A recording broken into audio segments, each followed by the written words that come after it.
Oh. Howdy, folks. Waiting on Phil to get here. Should be momentarily. See if I can get a decent cut on this busted cigar. Not looking good. This may be a disaster. Oh.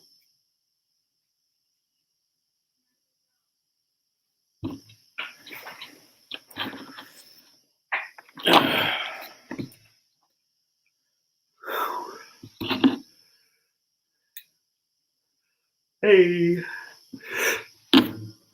Email.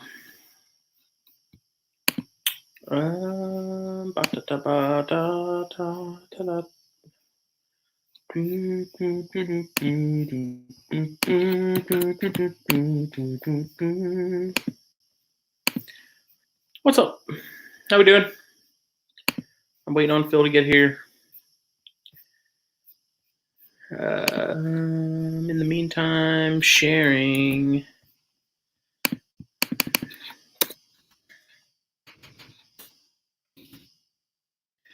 Bit.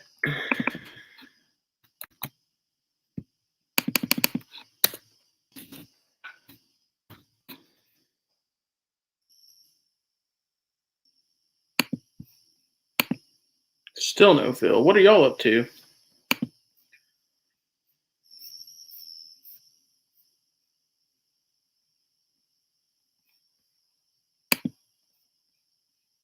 Where is that fool? Said 9 and he ain't even here yet. So I'm smoking this obnoxiously large Esteban Carrera Unforgiven. This is like a 7x70. It's insane. I mean, it's big cigar. This is a wrecking ball. I'm not big on bigger gauges like this, but I had it. It was damaged at work. Instead of throwing it away, I enjoy it or enjoy what I can out of it. So.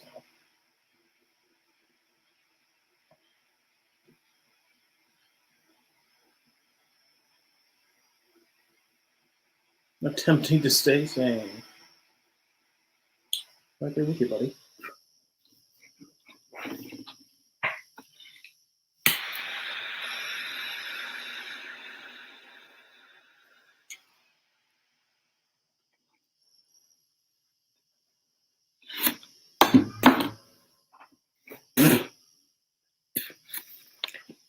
I've had the smaller versions of this and it's pretty solid, but like I said, I usually, anything above like a 60, I usually don't go for because it gets to a point to where it's just ridiculous. But sometimes the blends work in those bigger sizes. What's up, Jeff?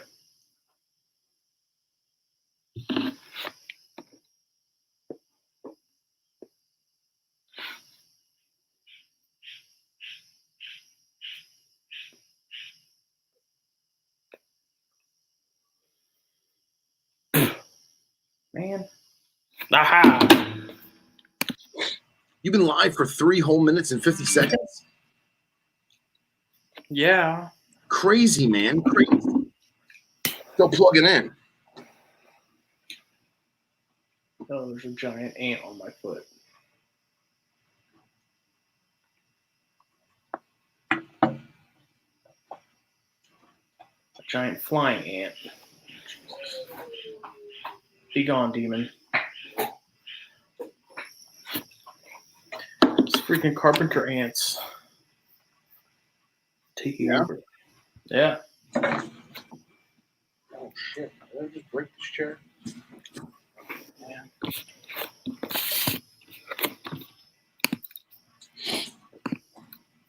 All right.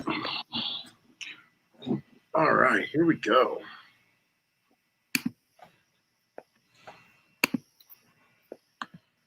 Oh, God, we're live.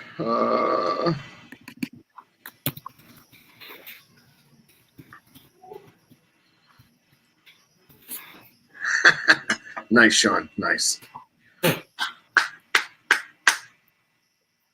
So what's up, man? This monstrosity. What is that? It's the Esteban Carrera Unforgiven Wrecking Ball. Wrecking ball. Wow. It's like 7x70 monstrosity. 7x70. Jesus. That's cray-cray.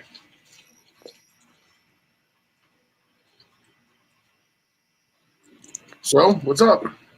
What's everyone doing this fine evening? I'm in South Florida. It's raining cats and dogs. When is it not raining cats and dogs? It's Florida. Yeah, but you see, in Florida, it rains every day in summer from like 3 to 5 p.m. And that's it. And, you know it's going to come. You know it's going to end, It's just been raining and raining and raining over and over again. Ooh. So, Waterworld. wrecking ball, huh? I gotta look into that. Yeah, it's like some barrel-aged Sumatra wrapper. I've had it in the smaller gauges. This one's in rough shape. This one's got cracks. That's the reason I have it. There's any sticks we get that are like damaged at work, I smoke just because I'd rather get something out of them, than just trashing them. So, right. I'm smoking this for you, Bubba. God,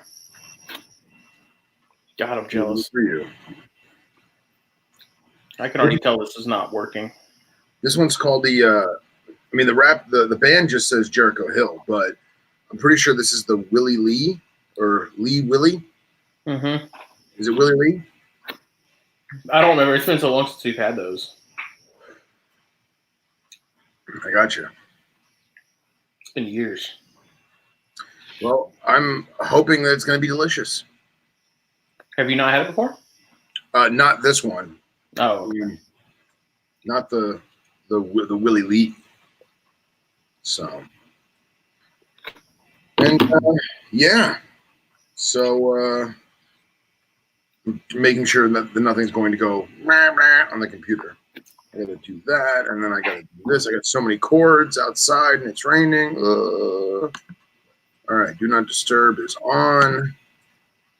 All right. I'm being a classy broad tonight. I'm drinking Tanqueray and Sierra Mist. Oh, nice. I just had some Sprite. Nice. Quench thirst. It's, it's not bad. Yeah. Even if it's a little flat, it's still not bad. Exactly. It's almost better because you can chug it.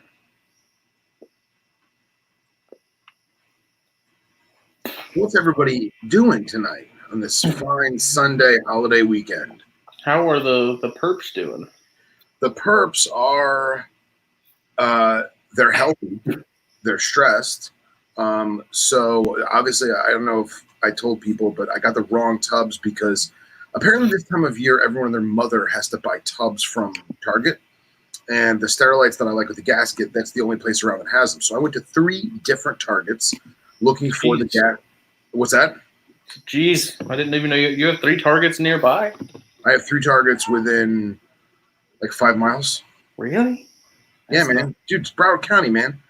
There's like 2.9 million people just in my county. Yeah. Dense. Not like New Jersey dense, but dense, for Florida. So I went to these 3 Targets and I go on the app to see if it's in stock. And every single Target said that there's like 4 or 5 sizes I was looking for. I would have taken any of them, to be honest. As long as they're not like the skinny ones, I was looking for the 52, the 72, or the 80. Those would be my choice ones. The 52 is a little small, but it's only temporary until Sean's rack is done, right? So, dude, I went to these 3 different Targets. They all said they had it in stock, but I wasn't paying attention, and they all said next day delivery. So I guess they have them at like a warehouse or something. So one Target had nothing. The next Target only had lids. And then the third Target had one 80 quart with like 30 lids. So I saw what I assumed to be a mother and daughter shopping for tubs as well. And I said, excuse me, I don't mean to be rude, but can I ask why you guys are buying these tubs? Because nobody ever buys tubs, especially at this store. how come none of these targets have them? And the one girl's like, I'm going to come back to college next week, and I just need to pack my stuff up. And then her mom was like, I'm a school teacher, and I need to pack my stuff up. And I was like, okay, well, I guess I chose the wrong time of the year to buy tree vipers. Lesson learned.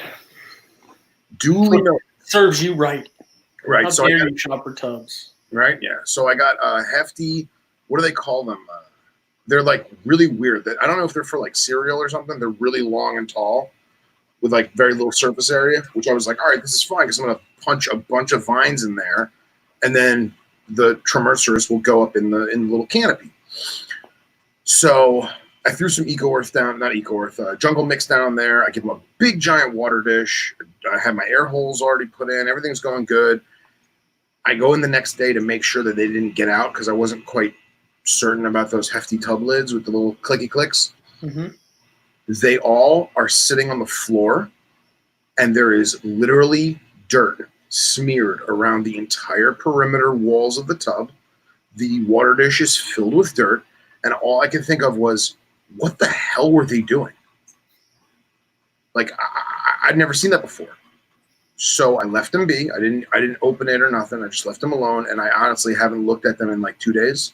So tomorrow morning I'm going to go in there. I'll change out that water. I'll straighten it up a little bit, make it look pretty, and see if that helped calm them down a little bit. And then I'm probably going to try and drop feed live food on Wednesday, because Underground gets their rats on Wednesdays. But they look great. They look really good. So we shall see. How's Captain Smiles? He's good. Good. He's doing all right. We went for a 1.5 mile walk this morning. Nice. Then just hung out at home, and then we went to my parents'. Katie jacked up her back again, so she's been bedridden. That sucks.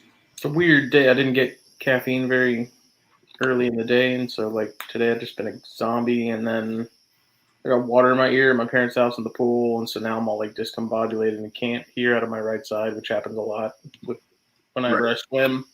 Right. And like no matter what I do, I can't get it out. That sucks. It is extremely frustrating.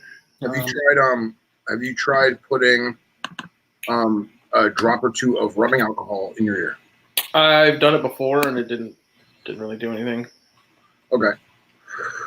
So this is these are actually photos that Underground took to sell these vipers, but I sold them because my cell phone is not taking good pictures of them because they're so dark that I just can't get like the contrast, or not the contrast. I can't get the exposure right on my cell phone camera.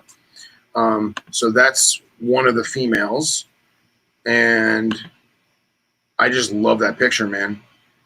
That picture just is awesome. And like look at that eye, dude. Look at that eye. It's got murder written all over it. It's got murder written all over it.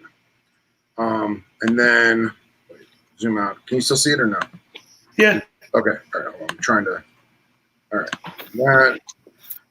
I mean, that's the other female.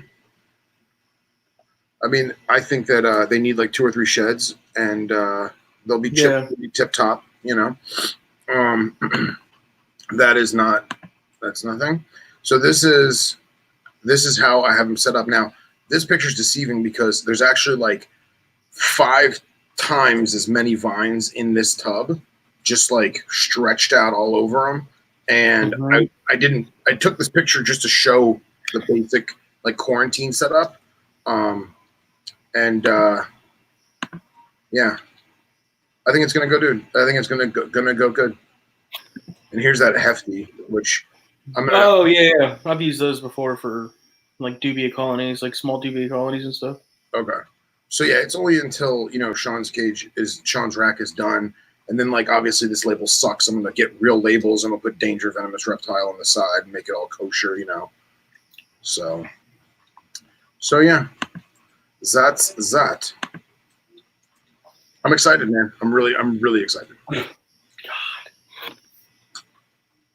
About to throw in the towel on this thing. That bad, huh? Dude, it's like, it's just rough.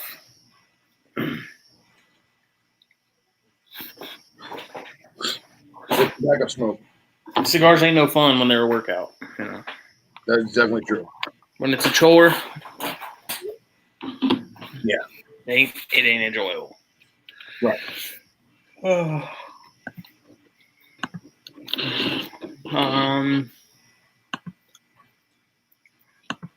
So I'm still got a lot to do with this next issue of the magazine. Right. We'll definitely, well, it might be done in the next 3 days, but I doubt it. It'll be out at the end of the month, but a lot of Condor guys are anxious for it. Of course. The contributors list this time is pretty extensive. I have another bang in the fridge, but I don't want to drink it. What's up, Dom? Oh yeah, look at that. That's fantastic. Damn, look at that blue. Rainbow wheel, come on, you can do it. Yeah, I mean, look at that. Blues, I love it. How many pages is this one? I don't know yet. I've got a lot of articles to do still, like layout, but should be the normal. But this is who I have on here as contributors. So Bill Stiegel, John Irby, Harlan, Nice. David Brahms, Ian. Even though I still have to get my stuff from him. Ari, Matt Morris, Ken Deal, Mark Hager, Marshall Mendez, Pedro Casina, Dave D, Tim Morris, Brian Cusco. Still haven't got my thing from him. Still haven't got my thing from P and Cody, and then Ryan McVeigh. And wow, dude, that's awesome. Dude, it took me like a freaking hour to get this all straight and together. But it looks good. So,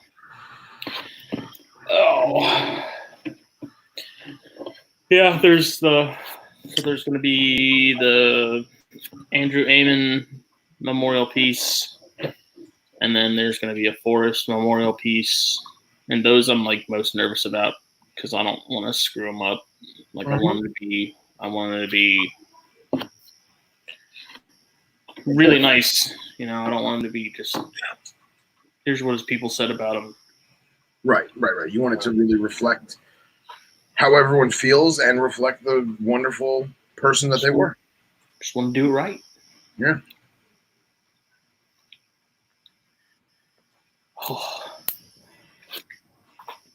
So this is as good as I remember.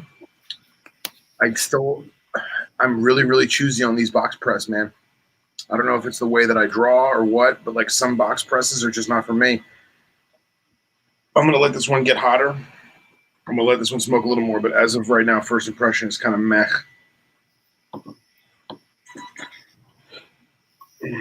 So nothing will beat a Neanderthal. yeah. So nothing will beat a Neanderthal. Mm-hmm. I was legit. There were none left. Dude, I'm convinced. Like that's the one, man. That's the cigar. It's the cigar.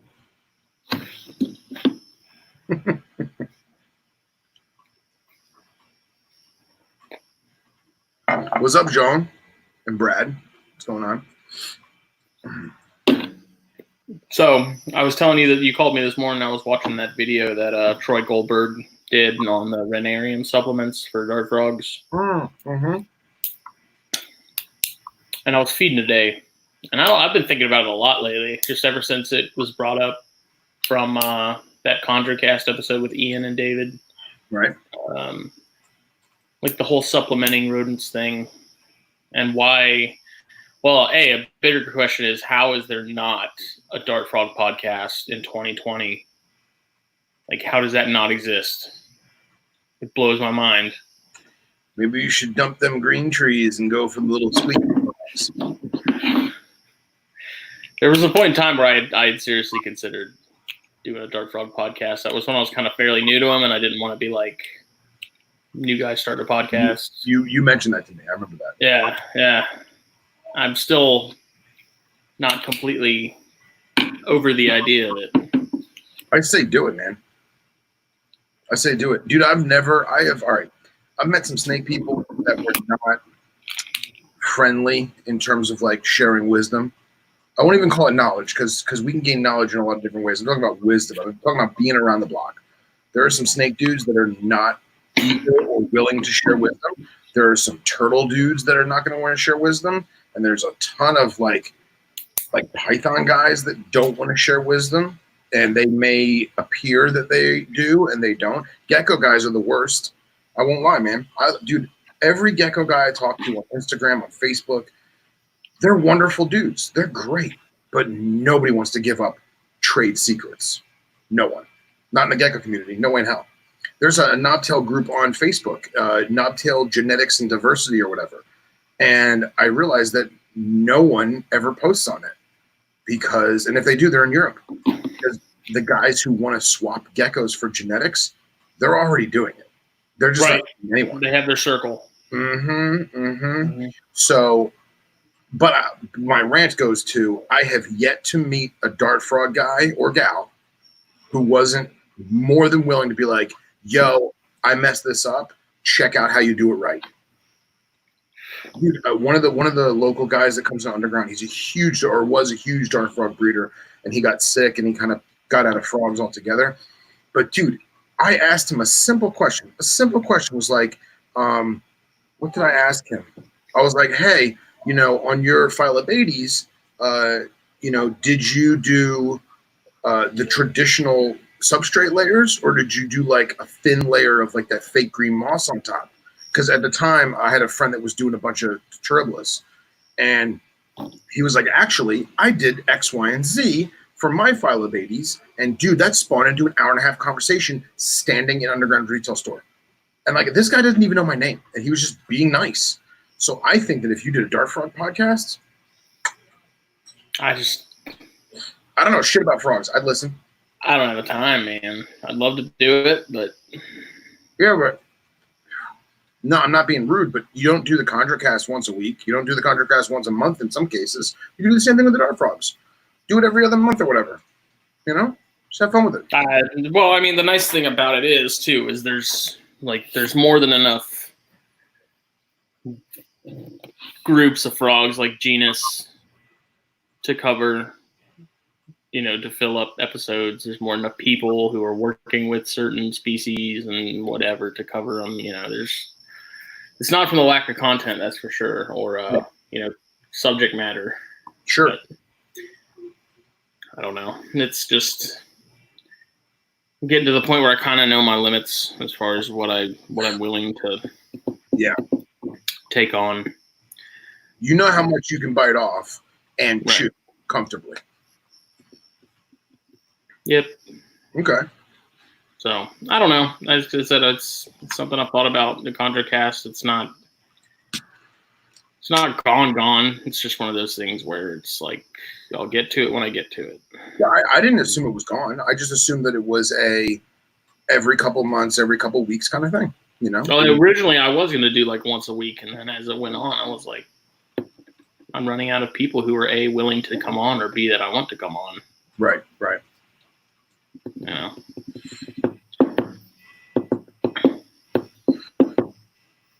I gave up on this cigar. It's fine. No one will judge you.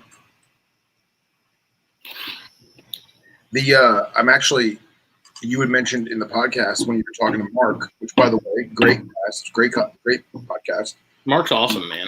Dude, again, I'm not a Conjo guy, but you had me listening from start to finish, man. It was a great show. And you were talking about the whole issue for the magazine, and I was like, man, every 4 or 5 issues, if it was possible, you had mentioned you want to do like a venomous one. All right, cool. Do like the annual chondro, do like the annual venomous. I'm all for it, but you could do an all amphibian one, or whatever. And there's so many different genres that we can work with in our community, it's endless. And I love it. Yeah, and me and Billy were talking about it, and one of the things about reptiles that I missed the most was that all venomous issue. Like every year, I was super pumped when I found it in my mailbox.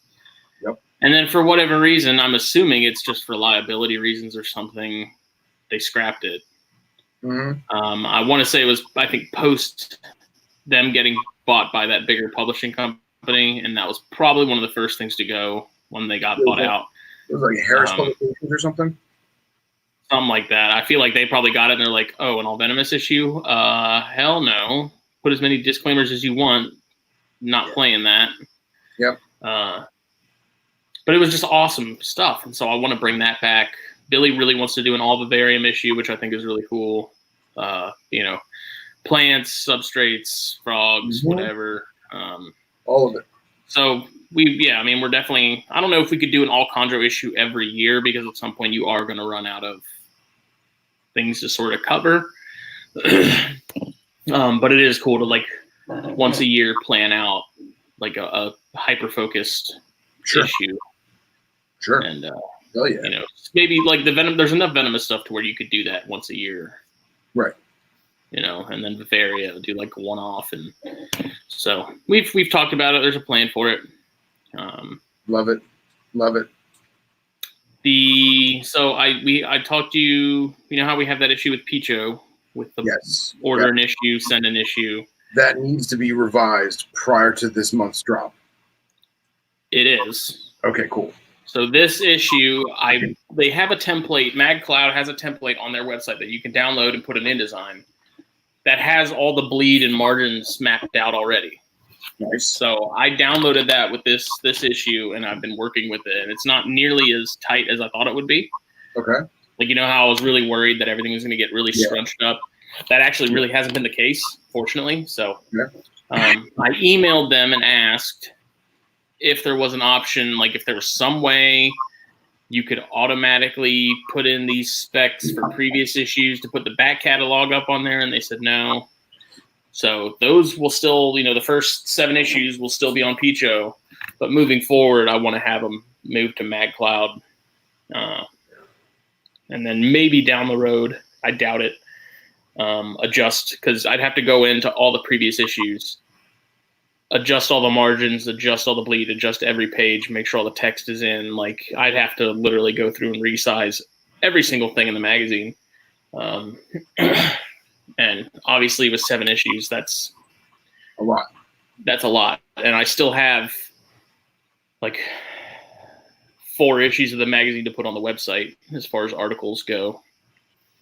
Is there a way that you can write me instructions and I'll do them? Yeah, it's not difficult. It's so then if you can write me instructions, I'll do all 7 of them. I don't care. Yeah, but the plan is with the articles is, so this next issue, which is issue 8, those articles won't go on the website until issue 9 is released. Okay. So that way we don't have the articles just on the website. People actually have to go and read the magazine. Yes. And then once we're onto a new issue, that stuff gets cataloged into the website and keeps things sort of flowing. But that works. It's not hard. It's really just copy and paste and insert pictures, upload them into the library on WordPress, and I was going to ask you then you mess with it and figure out, make sure the pictures are spaced right, and it's really not difficult. I just haven't had the time.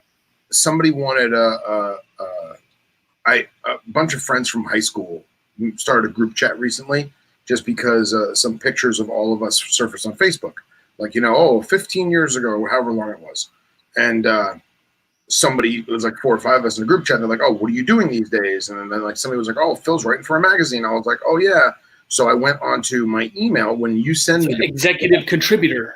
Yes. Thank you.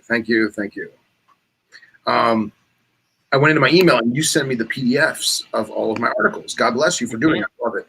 So I just took one of those. I just screenshotted it real quick because I wasn't about to convert anything. And I texted them to show them like what we're doing, is there a way that you can just give me the PDFs per page, and then I can just page. You know what I'm saying? Like to upload to MagCloud? Yeah. On the website? No, to MagCloud. Because no, if it gets uploaded as a whole thing. Okay. And then MagCloud goes through and checks for like low res images, which there's going to be some every issue. If I'm ever getting pictures from Facebook, they're going to be low res. There's nothing I can do about it. There's always going to be not great like resolution pictures in these magazines. Drives me crazy, but there's nothing I can do about it. Yeah, but you know, we're not National Geographic, so people who are reading it can eat a bag of dicks. No, but I hold myself to a very high standard. Yes, I know. It better be National Geographic. Dude, and to be honest, so far it's been that way. That's just like the podcast, dude. Like audio quality, visual quality, that people can tell when work has been put into it in that aspect. Yes. Like craftsmanship. And I wasn't being insulting to our readers, you know. No. I didn't want. Let's not take that out of context, people. I love everyone in this community, especially if you read the magazine. I don't know. I don't want to put out like a newsletter and be like, yeah, this is my magazine. It's like, bro, please. Yeah. Make it real, you know? It is. Because, I mean, eventually, like down the road, if I could somehow get this to be a full-time thing, I'd be all about it, you know? Yep. So did you see that reptilestream.com, like virtual reptile expos? So I had glanced at it, like, what was it, 2 weeks ago, I think it was, and then you sent the link in our group chat about how it crashed or whatever. What was the end result in that? I can never watch it because I'm at work all the time. Yeah, right. Well, so Dave Kaufman posted about it. Actually, time out. Let me get my caffeine and let me get that other cigar, and then we'll dive into this. Huh? I'll keep the children on ice. All right. So hello, friends. How is everyone doing this lovely Sunday evening? Does anyone have any Memorial Day plans for tomorrow? Don't everyone jump up at once. Anybody drinking? Anybody smoking?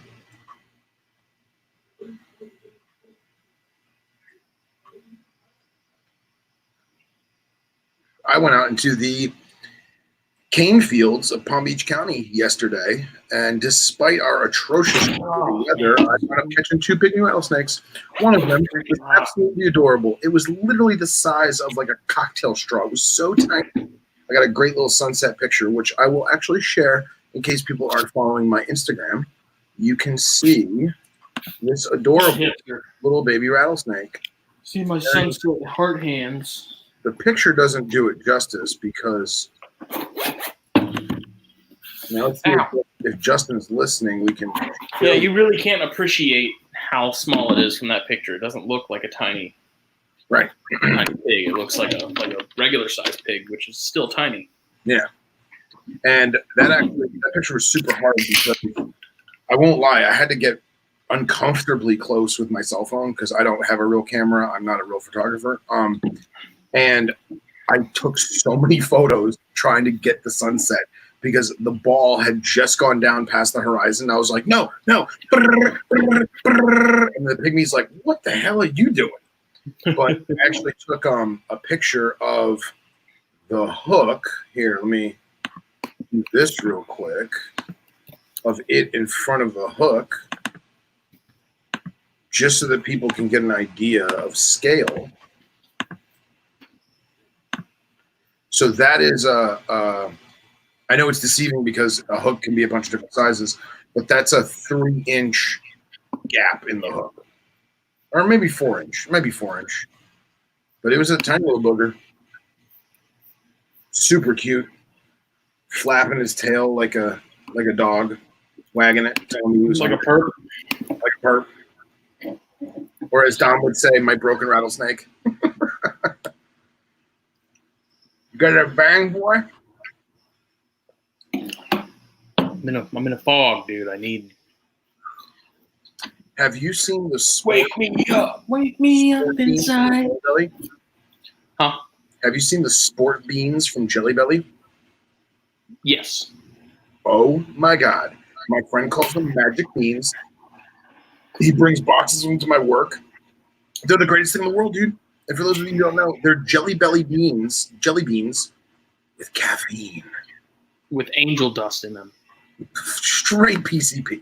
No, they're jelly beans with caffeine. They're awesome, and they actually have like electrolytes and stuff in them. Supposedly, I guess it's for either right after your workout if you're all like bummed out, or right before if you're going to be like, yeah. But Dude, they're phenomenal. I had a cup of coffee earlier, and it did nothing for me. Oh yeah. These things have like. By the way, Jeff, I love you. Remember how much caffeine these have, like per can? It's insane. 300 milligrams. Now, how much taurine in it? None. None? Oh, all right. It's not Red Bull. It's not that garbage. I love me some taurine. I love me some, pasteurized ox bile. Love it. I know my man Jeff is having a Monster Energy drink right now. I know he is. He's got to be. The Reptile Expo thing, right? Oh, yes, please enlighten me. So Dave Kaufman posted about it. I checked it out, looked at the website. I was like, oh, that's cool. And it's basically, it's something similar to this, but you have multiple vendors, and then people can talk to them in the chat and ask them questions about available animals and stuff they have there. Right. So you like set up a table in a sense, but you're at home. Okay. And then people can look. And so the first time apparently this happened, it's supposed to start at 11 a.m. I hopped on. The guy because I messaged the guy in charge of it. I was like, hey, I do a magazine. Like, I'm really curious about it. I want to check it out. I'm going to get a ticket. I want to scope it out because I think we want to try and somehow be a part of it. Right. Whether that's vending or we're, something else, whatever. Writing an article about it. Right. And so he was like, okay, cool. He's like, I'll email you a ticket code and you can, check it out. Yeah. Which he's a very nice guy. Ironically, he used to own a business here in downtown Beaufort. Oh, wow. Like 7 years ago, 10 years ago, whatever. Which I thought was cool. And it was one that sounded familiar. But so he emailed me that. He's like, check it out. Let me know what you think. So then 11 a.m. rolls around, and I keep getting the 504 error, and their server crashed. Oh. And at first I wasn't sure if it was just me. I changed my network to my hotspot on my phone just in case. Yeah. And so I messaged them and said, hey, I don't know if it's just me. Network, I'm getting a 504 error. He's like, yeah, our server's crashed. It'll be back up in 10 minutes. I'm like, okay, cool. 10 minutes rolls by. I check the Facebook comments of the post about it being that day, that morning, and people are like, it's not working, there's an error, it's not working, there's an error. Repeat 50 times. Yeah. And so then I was like, all right, so like 30 minutes passes, still struggling. Like an hour passes. They just completely like removed the site because I guess they had so many people trying to get in. It all just bottlenecked. So the people crashed the server. I don't know. It could have been a combination of, you have a bunch of vendors, you have a bunch of people visiting. Like that probably requires a lot of computer power to be able to make that work. Yeah. So obviously, Ellie's birthday party was happening. So, I checked it. This is before everyone started showing up. So it got to a point where I was like, all right, whatever. I'll check it in a couple hours. By the way, but how did that go? It looked cute. It was good. She's happy.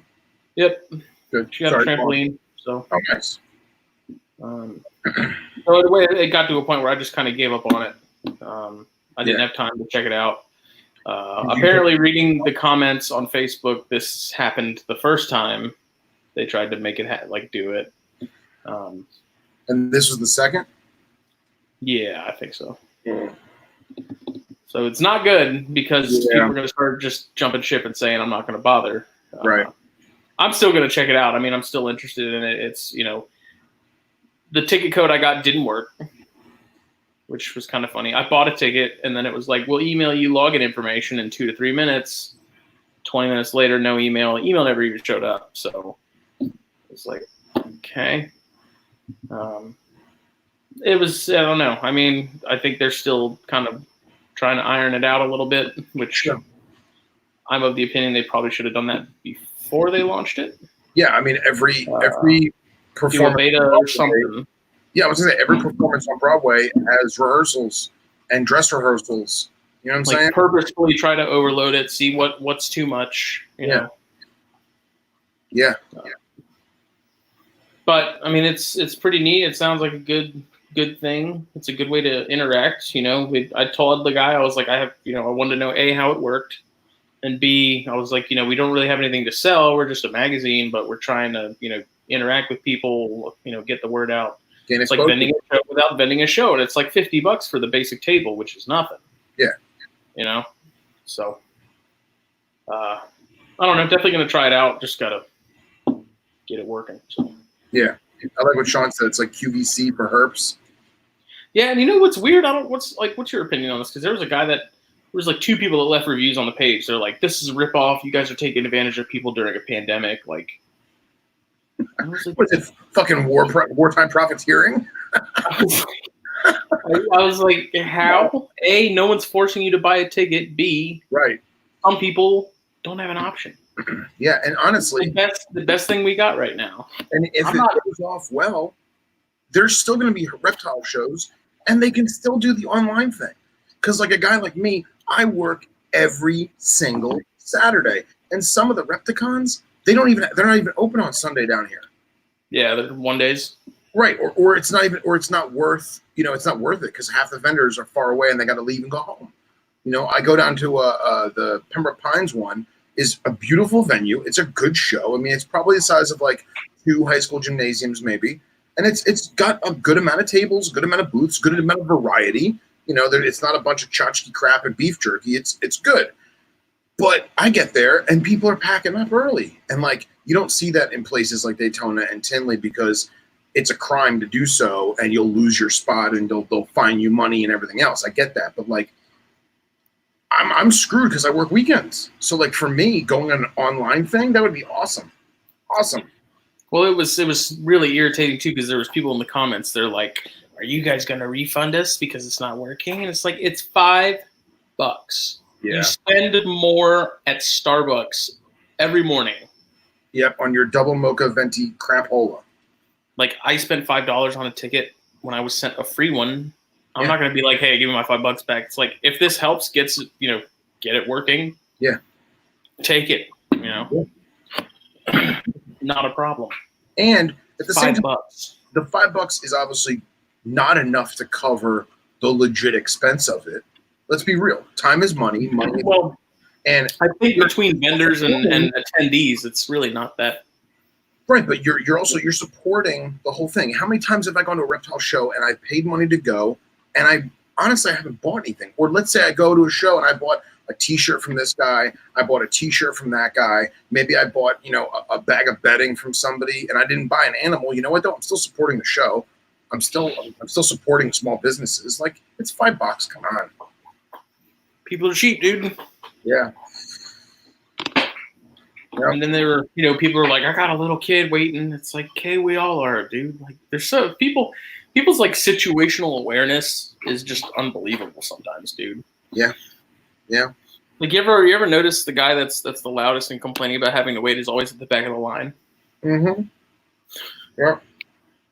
And you know what else too? Is that the guy at the back of the line who's bitching and moaning because he's at the back of the line, he's only technically been he's only been waiting for 5-10 minutes. Meanwhile, the person at the front of the line, they've been there 2 hours. Right? Yeah. I mean, that's how it is at Daytona. We get in line at Daytona 20 minutes after, maybe 15 minutes after vendors are allowed in. So that means I got 45 minutes to an hour to stand there and hold my place in line, which is not that big a deal because we're bullshitting with other people. You see somebody whatever, hungover from the night before, whatever. It's Daytona, but we're still there. We're still waiting in line. Like it's all part of it. People. That's that's the one thing about shows I hate the most, though, especially like Repticons, is sitting in line and listening to people run their mouths. Mm-hmm. There's always like, I'm gonna create a freaking bingo game. It's gonna be reptile show, ticket line bingo. And it's going to have dude with the safari cowboy hat thing who thinks he's Coyote Peterson. Alligator teeth. Yeah. Like the lady with the tegu and a stroller. Mm-hmm. The guy that like just is way too excited, and 15 Karens that don't want to be there, but their kids have to be. I remember at one of the shows in Charleston a couple of years ago. It was actually the 2016, because that was when I got that pair of bears that just gave me the eggs. Yes. There was a guy, like a couple people back, and he was just talking about rattlesnakes and stuff. He had boots that went up to like his freaking knees, and there's always people that's just. Yep. I hear him talk, and I'm just like, stop. That's the same guy who spends $200 on custom-made leather boots every 8 months because that's as long as they last. But he's always late on the electric bill. Same guy. Crazy. The know-it-alls, oh yeah, I've kept that. I'm like, oh, I have this, and this. Oh, nice, I kept that. The one-upper. Yep. Oh yeah, a lot of that. Yeah. That's why I don't date reptile chicks. Oh really? You got a spot on National Geographic? I did that a couple years ago. I fucking hate that. I hate that so much. Yep. But I do like the idea of the online vending. I do like the idea of the online show. I was really bummed out. Like, I didn't express it to our friends just because I just didn't. But I was really bummed that I missed Joe's thing with the online education stuff. Yeah, I caught that. Yeah, I wanted to watch it. And my work schedule, and I got out of work, and I was like, I'm not going to watch it. But I'm bummed I missed it. I wanted to see that. Definitely not your crowd. That's for sure. It was not my crowd. It was definitely people that were there to. It was, I don't know. Like Lewis can probably explain it better than I can because he was watching it too. Okay. He's lurking in there somewhere. On our feed right now, or on the one before? No, and he's in here right now. Okay, cool. I'm waiting for him to say something. Lewis, wake up. Yeah, they were there to see Emily. Yeah, and that really kind of bummed me out, man, because like there were 3 other people presenting, and the freaking live stream comments were, "Where's Emily? Where's Emily? I want to see Emily and Ed. I want to." It's like, dude, she's like, there's other people presenting too. You know, it's like it's just. So now, forgive me, but like I'm pretty sure I am following her. She's a snake discovery. A younger, attractive blonde girl who does stuff at a shop or something. She does educational things. Okay, she's honestly, like I'm not entirely sure, but I know she has a YouTube channel that has like 1 million freaking followers. And, okay, but she's not just like a pretty face who holds snakes. Okay. Honestly, haven't watched enough of her stuff. So okay, there you go. She's opening her own reptiles. Okay, all right, cool, good enough. I could see how teenagers would be chomping at the proverbial bit to see someone that they idolize, or digitally idolize, I should say. But at the same time, the people that are being backburnered by the audience, I think also need to realize that her fan base is helping their fan base. Does that make sense? Right, but it's like you paid for a ticket. That was also like $5, and it's like, right. Can you not just sit and enjoy it until they're like, they're only? It was only like 20-minute segments. It ended up being longer overall, but it was like, I mean, you paid for it. You're here. Just enjoy it. You know. I was gonna say, James, did it feel like when you go to the movie or you go to a concert and there's like the opening act and like people are throwing popcorn on stage because they don't care about the opening act? Is that what it was like? That's the kind of vibe I was getting. It was just people who were like, "Did Emily come on yet? Where's Emily? Where's Emily? Where's Emily? Where's Emily? Where's Emily?" Oh yeah, look, he says you see her try and walk around a show. It's near impossible. I imagine. It's no different than like when I see Mike Holston in public and like people are like, "Oh my God, can I take a picture with you?" And he's like, "Sorry, man, I gotta go take a picture." I'm like, "Okay." I've had that horrible opener experience though when I went and saw Tesseract in Charleston or Charlotte. There was like 2 opening bands and they were really not good. That sucks. I only have one of them especially. Oh, really? I've had one bad experience with. I'm sorry, I had 2 bad experiences with opening bands. One was Dillinger Escape Plan opening up for Dream Theater and Megadeth. And you know Dillinger Escape Plan? Yes. Okay, so I guess they got fucked up in terms of the scheduling. Dude. And they were like an hour before the concert was supposed to even start. And like people, they forced him to come on stage. And the one guy, I can't remember his name, the short guy who's always angry. He's like, "We're an hour early, and nobody fucking here." And dude, he picks up his mic stand with like the big heavy metal bass to it and throws it into the audience. So myself and like 6 other people had to scramble before we got taken out by this mic stand. And I was like, "What is wrong with this guy?" Another time, Mars Volta opened up for System of a Down, and they tried to do like this Pink Floyd long one giant song and have no break sets, and they're all high on something. And dude, I felt so bad for them. Everyone just got up and went and got popcorn and soda and shit. I felt so. I could never get into Mars Volta. Yeah, I didn't. I tried. It's not my thing. Yeah, not my thing. Yeah.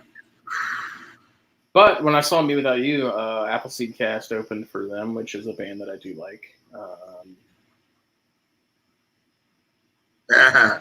James, I didn't know that, man. That's crazy. That Hendrix opened for the Monkees. I mean, shit. Davy Jones is a sex symbol. Davy Jones. Yeah, Sean.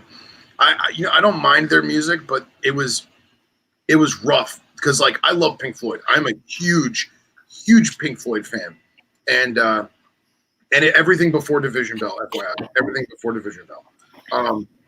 But dude, I was listening. I was like, are they bleeding songs together? Are they using sound effects and bleeding songs? I was like, they are trying to pull a Pink Floyd, and this is horribly not working. And like, you watch people in the stadium like getting out of their seats and like leaving. I felt so bad for them. Whatever. Time to go take a whiz. Yep. Mm-hmm. But before the real music starts. One of the best songs I've ever heard live was System of a Down covering Dire Straits, and instead of saying "We are the Sultans of Swing," it was "We are the System of a Down." It was one of the greatest covers I've ever heard live. You got to go on YouTube and try and find it. Yeah, I'll check it awesome. Out. System of a Down doing Sultans of Swing, Dire Straits. Awesome. They used to randomly bust into La Isla Bonita by Madonna too. Oh, really? Yeah. Nice. But there was like when I went and saw Tesseract, dude, there was 2 opening bands, and that first opening band, like they finished, and I think people damn near were cheering when they were done. Really? Dude, like I mean, they ended, and it was just crickets. That's rough. And I remember I was standing there with my buddies, and I heard some guy over the side like, "What the fuck is this?" I mean, it was really, I don't even remember what they were called. I just remember thinking, why'd we get here early? And then the second opener came on, and it was like generic Lamb of God wannabe paint by numbers metal. I got you. They were called Skin Cage with a K. Oh, God. Yeah. What's up, guys? We are Meat Whistle. I'll tell you know what band was actually in my shop, we play Pandora just as background music, and like whoever gets to the iPad first gets to pick the genre for the day. I mean, it's a good mix of stuff, and it's a good incentive to get there early. I'd be there like an hour early every day, be like, "Hey, bitches." Right. I mean, no, but we do diversify. It's good. My one coworker, he put on like a Highly Suspect channel or a Highly Suspect playlist or whatever, and what was that band? Crossfade? Yeah. So Crossfade came on, and I was like, man, I saw these guys live. They were really good. And I felt like that was one of those bands where it was like cool to hate them, kind of like Nickelback. And dude, yes, it was literally nothing but dumb blondes with big fake cans, with like the leather shirt with like the popping out, you know. But the band was awesome, man. Believe it or not, it was awesome. I don't know why I told that story. It felt relevant. Now Lewis is poking the fucking bear, man. Is he pushing buttons? He's trying. What are you doing? What are we missing? Oh, yeah. Ooh. You know what? And I like them both, and I'm okay with that too. I have blasted Nickelback from my vehicle. Granted, it was 10 years ago, but it was worth it. Like that early Nickelback isn't, to me, it's not so bad, but I think it has like a nostalgia factor for me. Like Sure. that early 2000s, like Puddle of Mud, Incubus, like all that stuff. Yes. I'm instantly back in Chesapeake, Virginia, breeding corn snakes with my dad. And it's awesome. Like when I hear that stuff, I just remember seeing an ornamental tarantula for the first time because we went to some rescue or whatever, and they had I wanted a tarantula. Mm-hmm. And they had an Indian ornamental or some sort of ornamental, and they were like, "Oh, you can't." I was like 10 or 11. They're like, "Yeah, you can't. That's probably not a good one to have. You know, they're really fast. Their bites are pretty nasty." And I got this like the biggest rose hair I've ever seen in my life. It was huge, right. And ended up taking that home. And you wanted that ornamental ever since. Well, no, I just remember seeing it, being like, "Man, that looks really cool." And then, like years later, of course, I ended up with like half the species of Bacillifera in my room. Nice. And on my arm, whichever arm it is. Yeah, that arm. There it is. That's yeah. So like Stained and like I said, Puddle of Mud and Creed, and all that like stuff that like early 2000s. Yeah. Anytime I hear it, I'm like, I'm right back there in the truck with my dad. Remember a band named called Cold? And I was listening to Cold literally yesterday. That song, Stupid Girl? Yeah. Love that song. I was listening to Cold yesterday. I was like walking around the house. I don't even know why. It was like, dude, do you remember the music? Cleaning Snakes and listening to 13 Ways to Die on Stage or Bleed on Stage, whatever that album's called. Do you remember the Cold music video where they were out in like the snow playing like a concert for like 50 people? And there was like that one trashy girl who had the little white beanie with the black spider on it. Dude, I remember being in high school. I wanted that beanie so fucking bad. And I kept looking, and I was like, I told my mom, I was like, listen, if you go into the mall to go buy something and you go in Hot Topic, and it's a white beanie with a black spider on it. And she's like, we live in South Florida. No, you don't need a beanie. We live in South Florida. You were like, fuck you. Mm-hmm. Fucking Cold, man. Great songs. Scooter Ward is their vocalist. I only remember him because I was like, he's a guy in that like super emo band, and his name is Scooter. And he's like a big shape-headed dude. Yeah, he looks like Moby almost. Yes, like a big like a Scandinavian Moby. Yeah, I was literally just listening to them yesterday, man. That's funny. I'll tell you what, man. I'm past the first third. The thing's going great. It's going great. I've switched to Diesel Maduro Corona. Beautiful. That's a good slow burn too. I haven't had to relight this once. It's phenomenal.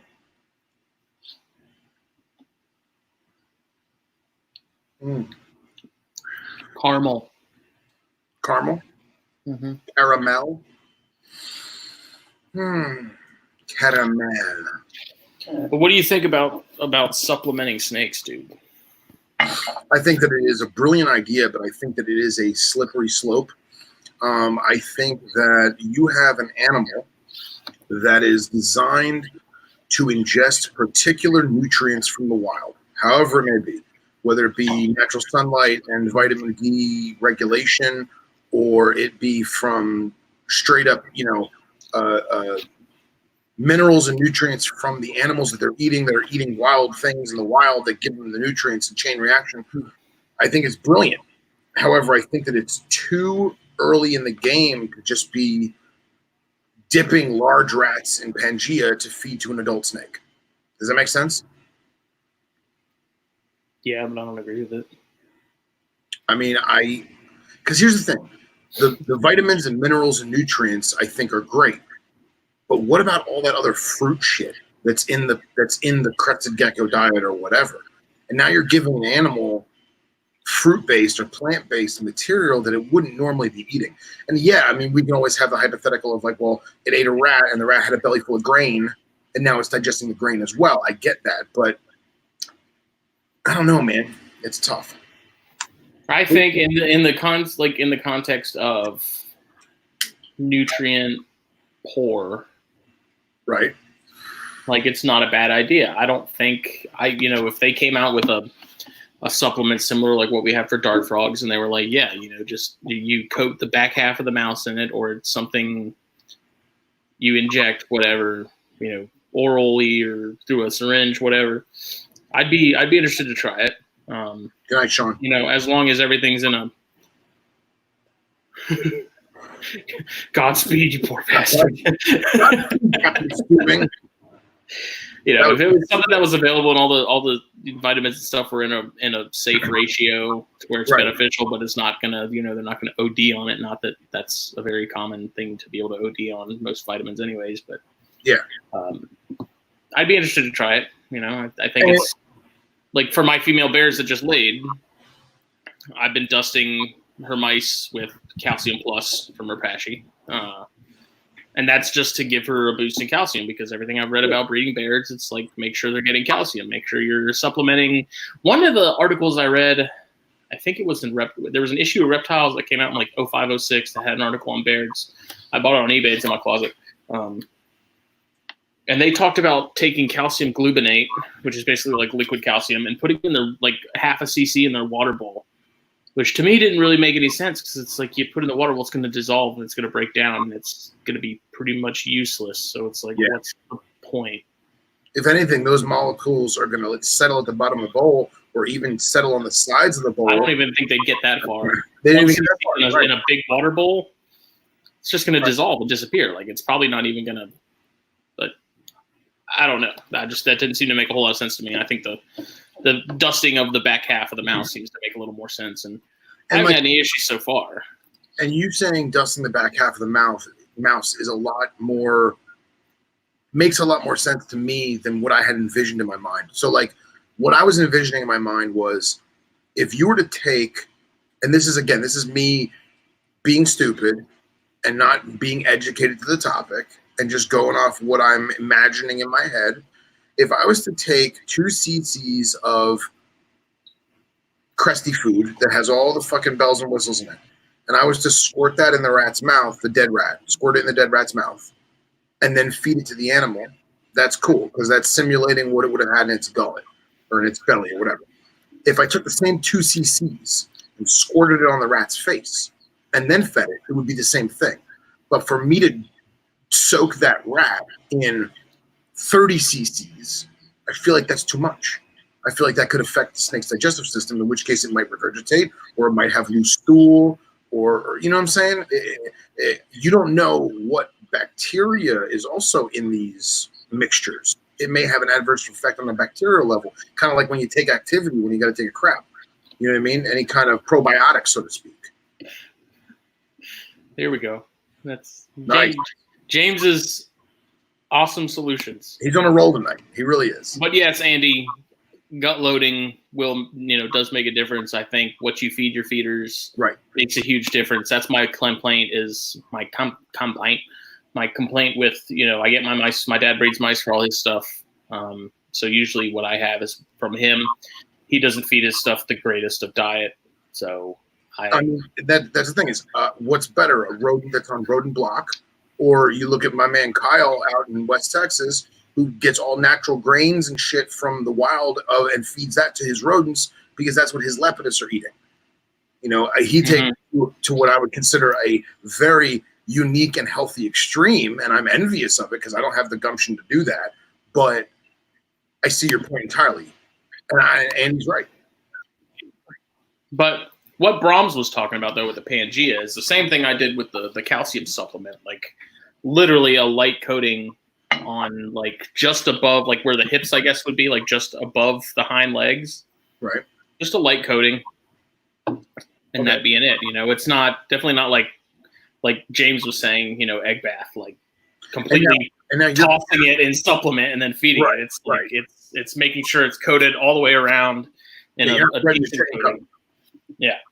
Now you're sprinkling the powder consistency. You're not whipping it up and making crusty food and then smearing it. No, and neither is Brahms. Brahms is taking the dry Pangea because the mouse is wet. He thaws it out in water like I do. And what I'm using is a calcium supplement that I use for dart frogs. Right. So instead of using Pangea like he's using, I'm really using a straight up supplement. And I've done it with my female green tree too a little bit, trying to bump her up, give her a little more calcium, because I'd have to look into this, and I'm curious actually as well to see if there's an expert that can chime in. But like, I am of the opinion that if you supplement calcium, you're taking some of the load off, so to speak, from their own physiological functions, where they use that to get their own calcium for eggs. And so if you're supplementing and giving them some extra to use, they're not having to use their own as much. But true. That's not proven. That's, like I said, that's just something that seems to be the case, but I don't know. And I'll tell you what James said about the making a pill and putting it in the rat's mouth. Exactly. We used to do that with Flagyl. We used to break off the appropriate amount of Flagyl pill, stuff in the rat's mouth, and feed it off that way. But I won't lie. In my personal opinion, I think it took twice as long, and we wound up having to do like a third or fourth dose opposed to just 2 or 3 doses, because either it did not dilute appropriately, or maybe we had the wrong measurement. Who knows? But it did not work as well as straight liquid like a Panicure or something. Right. I mean, also, who knows what the pill is comprised of to make the pill? You know what I mean? Right. The actual capsule itself. Right. Or not even a capsule. If it's like a dry, compressed pill. Tablet. Tablet, yeah. What do they use to make quote-unquote tablet? Is that going to affect and or dilute? Or, you see what I'm saying? Yeah. I don't know. I think it's good. Do you remember when Henry and I bred the Siamensis cobras?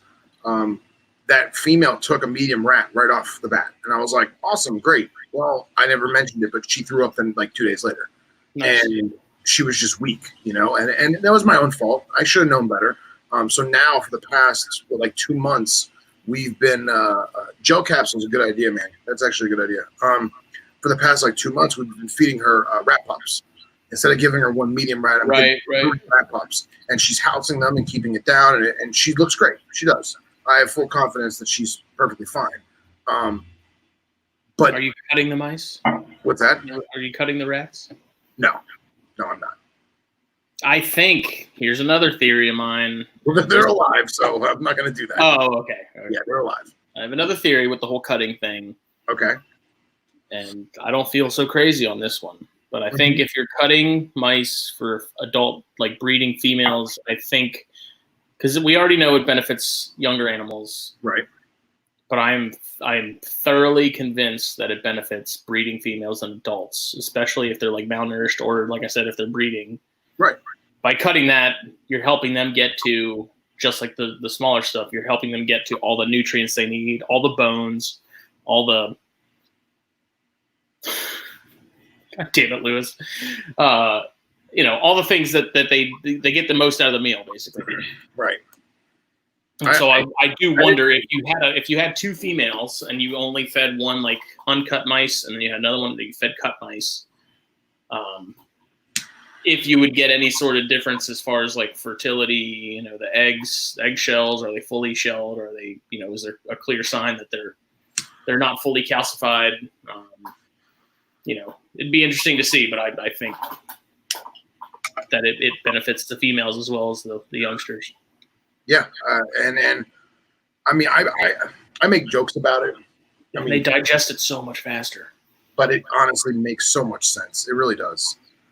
I want to do an article on it for the magazine. You should. I don't want to be the guinea pig on the supplements more than what you and Brahms are doing. You know what I mean? Yeah, and I mean, well, I don't know that I necessarily it needs to be any more than what it is, like what we're doing now. You know, maybe that is all you need to do is like a nice multivitamin that has a nice range of things that benefits them. You know, trace elements of something that maybe they only need small quantities of. You know, like vitamin A and dart frogs, so they need vitamin A. But vitamin A is also they can OD on it very easily. Right. So you only give vitamin A so often, and then you have supplements like Calcium Plus and some other ones that have very small amounts of vitamin A to hold them over until you're dusting fully with that, which I only give mine vitamin A like once a month. And Vitamin Plus is the one from Repashy that has the red cap and the albino leopard gecko on it? Yes. That is, dude, That's not Calcium to cut into your spiel, because I want to hear the rest of it, but that is my sole choice for all the Knobtails, man. Because Tim, the manager of Underground, him and I sat there for like an hour one night at his house going over the ingredients and the percentages, you know, crude protein and calcium and vitamins, and that mixture right there is the best in terms of being a well-balanced supplement. I'm gonna, after watching that video on the Renarium supplements, I think I'm gonna give those a shot. But all three of them, I think you can get all three for like $42, which actually isn't a bad deal considering we're packaged in the small bottles, like $20 a pop. Yeah. And I have Super Pig, the vitamin A, and then that Calcium Plus. So I mean that's $60 right there. But Henry's saying without the UV light, extra calcium. You talking about the geckos? I think he's talking about the snakes. I was going to say, yeah, with the geckos, I do give extra calcium slightly. I do it every other dusting, so to speak. And yeah, I mean, Henry, that makes sense.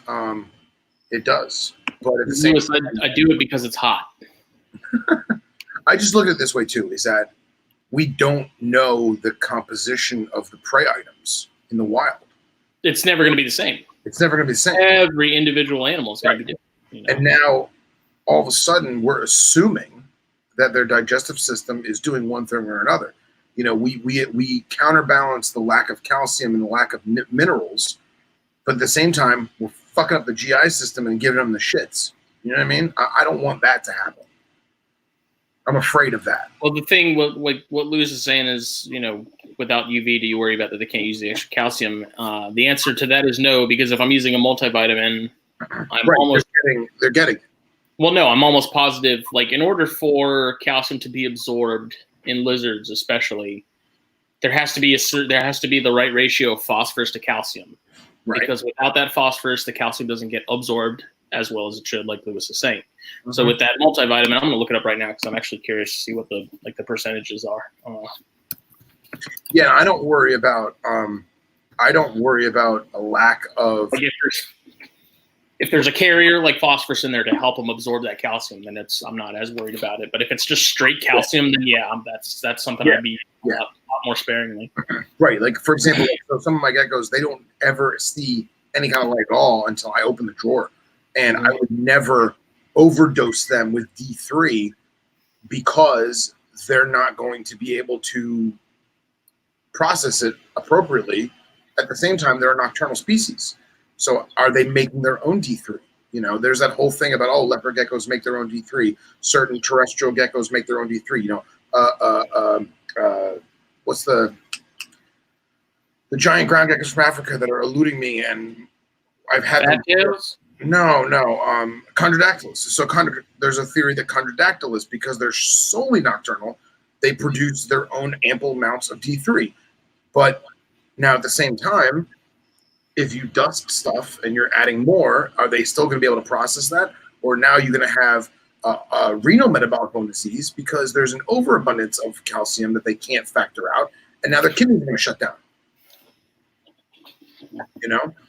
That's one thing. Everyone's so worried about, you know, metabolic bone disease. They don't think about the opposite of the spectrum with renal metabolic bone disease, where now you've given it so much calcium and so much glucose. Too much of a good thing. Too much of a good thing, and they're just like, my kidneys don't work. I'm peeing blood. Yeah. Well, that's what Dom's getting at. You know, over supplementation with animals. There you go. Sorry, I missed that. But I mean, here's what we're looking at with the Calcium Plus. So there is vitamin A, vitamin D3, and then there is a monophosphate. So there is a, that other half to help the absorption of that calcium. Okay. Crude protein is a minimum of 0.2%, crude fat 0.2%, crude fiber 4%, moisture max 8%. Calcium is 17%. Vitamin A is 200,000 international units. Vitamin D is 20,000 international units. Vitamin E is 2,000 international units. So per pound. Yeah. So I actually have. I got to find it. I had a cheat sheet that I wrote out on like a legal pad of like what's the acceptable ranges of those things for a daily basis in terms of like body weight. And I remember that red label Calcium Plus was like good, Mm-hmm. Now James, I was going to comment. He mentioned hollow bones.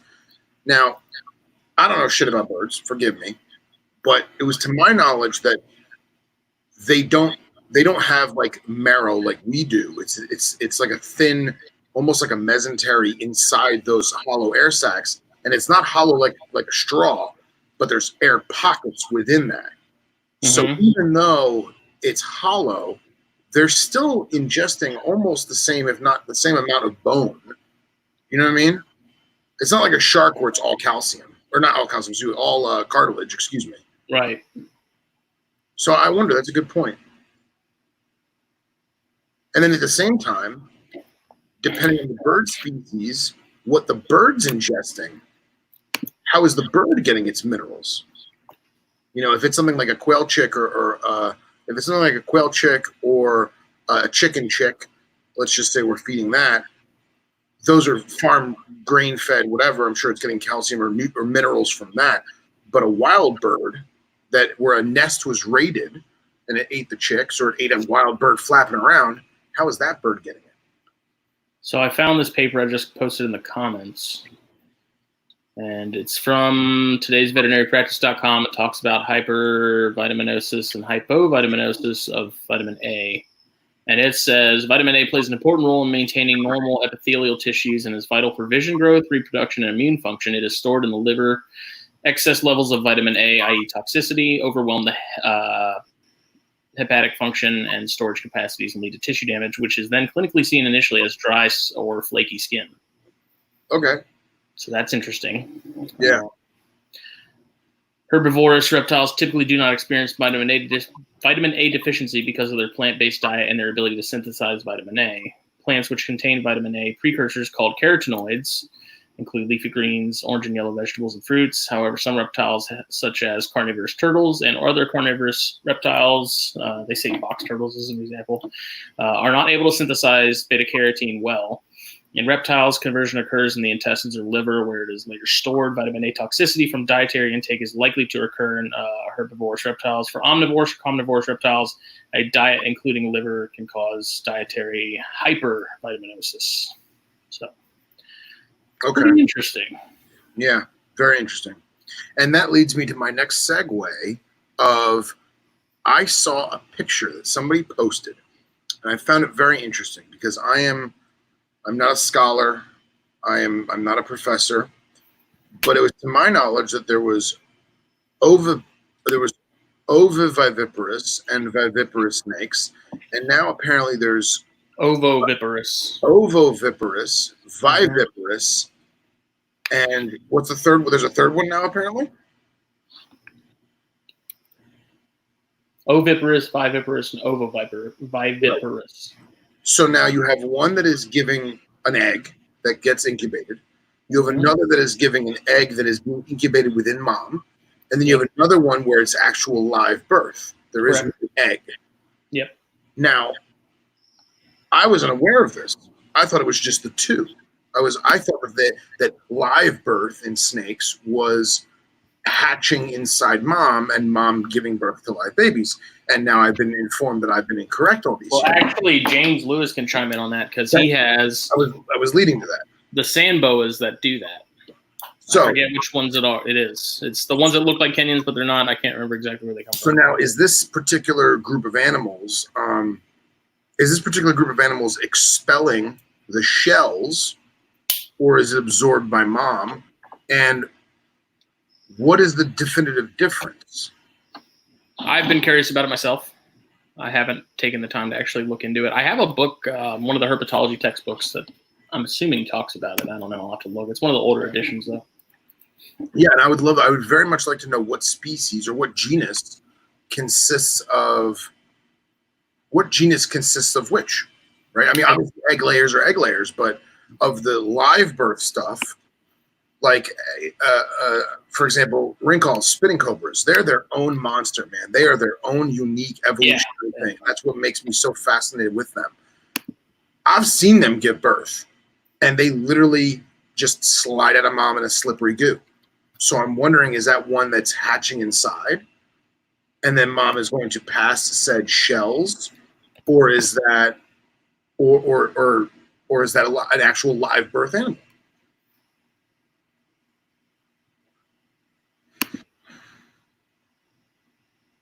Oh, no, you did, because they were talking about it being like sort of an evolutionary in between. I was literally, my heart just fell out of my chest because I was like, Dom did not send me that. I did not read that. Oh, she sent it to me, and it talked about it being an evolutionary sort of. There he is. Can you hear me? The man who can explain it better, because he has the stuff that actually does it. Enlighten us, teacher boy. All right, so that's what I'm trying to look. So with boas, I did read it, Tom. Thank you. Give me just a second to double check to make sure I'm right. That's cool. Fact check. Uh-oh. Is he frozen? Did I lose James? No, I'm here. Okay, yeah, sorry. Lagged out for a minute. It's like a human statue. So I've got oviparous, viviparous, and then there is ovo viviparous, and I've got to double check on ovo viviparous just to remind myself what that is. Well, what's the sand boas you were saying that do that? Or no, they lay eggs, right? That's Yeah. The same boas that lay the egg and then like 5 days later it hatches. Right? Yeah. So okay. this is weird. All right, so pythons and all things that people are used to, the oviparous are the ones that just lay eggs and incubate the eggs outside the mom and all that. And that I was told that O is circular like an egg, and you'll remember it that way. And I was like, and ovum means egg. right. So, and then viviparous, this is saying that viviparous is basically what boas do. And it says this is when there's no egg at all, which is weird because they come out in like an amniotic sac. right. Well, yeah, they're in a sac that is. It's saying the snakes that are viviparous nourish their developing young through a placenta and yolk sac, something that is highly unusual among reptiles. But if you've ever seen a boa give birth, what you'll see a lot of times is they'll give birth to this little clear jelly sac, and then the baby comes out of it. Same with copperheads and rattlesnakes. Well, yeah, and that's why I'm trying to figure out why this website says ovoviviparous rattlesnakes is different.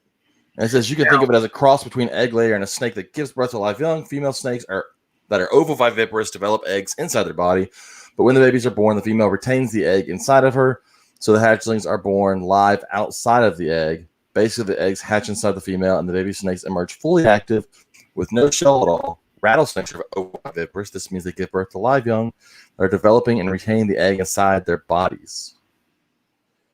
So maybe that makes sense because I know copperheads definitely do this, have the same thing that boas do, where they come out in a little sack and then they somehow escape from it. But yes, I guess thinking about it now, I've never seen a rattlesnake that had them come out in that little sack. They came out, guns blazing. So now puff adders and gaboon vipers in the Bitis genus, they literally poop out live babies. Forgive me for my improper vernacular.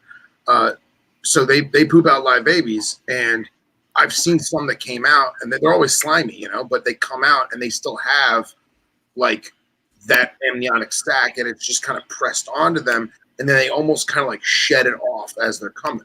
So I'm wondering if that is a hatch inside or a live birth. Yeah, that's why I'm trying to look up a couple of differences because in ovoviviparous and viviparous seem very similar. Yeah. because it's my understanding, like with boas, they're not actually. I mean, they're not actually attached, feeding from the mom while she has them. Okay, yeah. So maybe that's it. Maybe there's like a placenta concept in the ones that are live birth, and then the ones that have a yolk per sac, right? Yeah. The latter. I'm chain smoking because of this. This is intense. I was hoping that we touch base on this tonight. So the snake that the samboa you were talking about is the Arabian samboa, Yeah. but they're laying an egg, but it's a very like water balloon white Yeah, egg. you said it's not like a traditional shell. And then it incubates for about 14 days and then hatches. Right. And Henry was actually telling me there's a Cerastes, a Saharan sand viper, one of the more rare species that comes out of like Sinai up into like the Saudi Peninsula.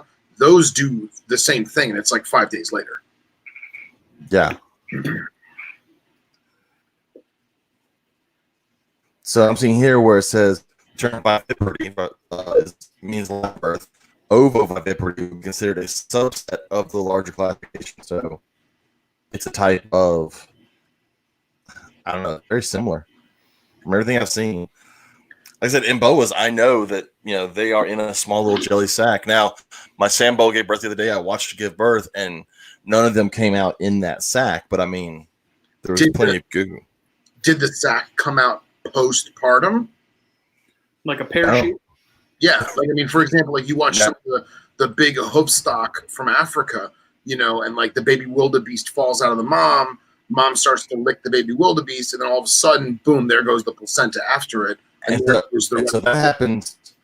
That definitely happens in like my boa constrictor. Like when my boa constrictor gives birth, it's a gooey mess. My sambo gave birth to 26 babies the other day, and now that I think about it, there was a little bit of wet bedding, but there was none of that jelly mess that you get from. But I've never really thought about it when they give birth. But yeah, it's definitely different. Interesting. And like, I mean, we've all seen. I mean, I can confidently say that we've all seen a boa constrictor species of some kind give birth on paper, right? And we always, usually we put adult, BCs on paper because we know it's going to be a big gooey mess. And then you look at your samboas, and I mean, even though they're both boas, you say there's not that much mess. I'm wondering if that's the difference right there. I'm wondering too, because I've seen a couple of different websites saying that samboas are ovo viviparous. But that one thing I read said that boa constrictors and anacondas are viviparous, which makes, I mean, they're two completely parts of the world, so they would have evolved a little bit separate from each other. So yeah, I guess I've never thought about it, but that's got to be the difference. I'm digging that calculator watch. What? That's a regular watch. Timex, bitch. These things are great. You want to see how bad it is? I don't ever take.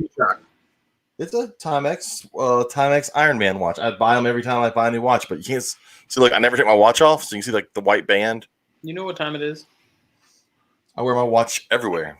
I'm horrible about. You don't need a watch when you got one in your pocket, along with every other thing you could ever need. As a teacher, I always get pissed when I see a kid pull it from and go, "I was just checking my time," and my answer is, "Buy a watch. It's not a watch. That's a phone." There's a clock on the wall, kids. Learn how to read it. I don't actually put a clock on the wall in my room. Oh, because they stare at it. They want to know when it's time. They're like, so how do we know when it's time to leave? When I tell you to go. There's a bell. No, you mess with them and you set one on the wall and you make it 20 minutes fast. Or 20 minutes. I may do that at some point. I may get a clock next year and just change it like every day. Just move it back and forward. Just never on the same. Back every day. Keep them on their toes. Never on the same schedule. I have one of my. I would consider him a mentor, but a good friend from my work. He is a very, very big businessman, and he was hiring someone for an executive position. And the best candidate came in the full suit. I mean, we're talking like Manhattan class, Andy Middleton class. Okay. Yeah. Andy Middleton class. And the guy comes in the full suit, and he sits down at the desk, and he says, hey, you're my top pick. I'm glad you could come in. Hey, I noticed you don't have a watch on? He's like, oh, no, I don't wear a watch. I got a phone now. And he goes, okay. And then they did the whole interview. And at the very end, he's like, oh, thank you for coming in. He didn't hire him. And the reason why he didn't hire him is because he said to me verbatim, he said, how am I supposed to trust this individual with my time when he doesn't even care about his own. And I was like, wow, that's deep. And from that point on, I've worn a watch every single day. So I was looking at the comments. Dominique said, well, humans are sometimes born in an amniotic sac that doesn't make us ovoviviparous. But that is because the baby inside the sac is also attached to the mom. Yes, yes. Whereas with the snakes, The whereas the snakes, they're attached to that jelly-like egg and feeding off of yolk inside that egg, not feeding off the mom while in there. The mom is just a breathing incubator.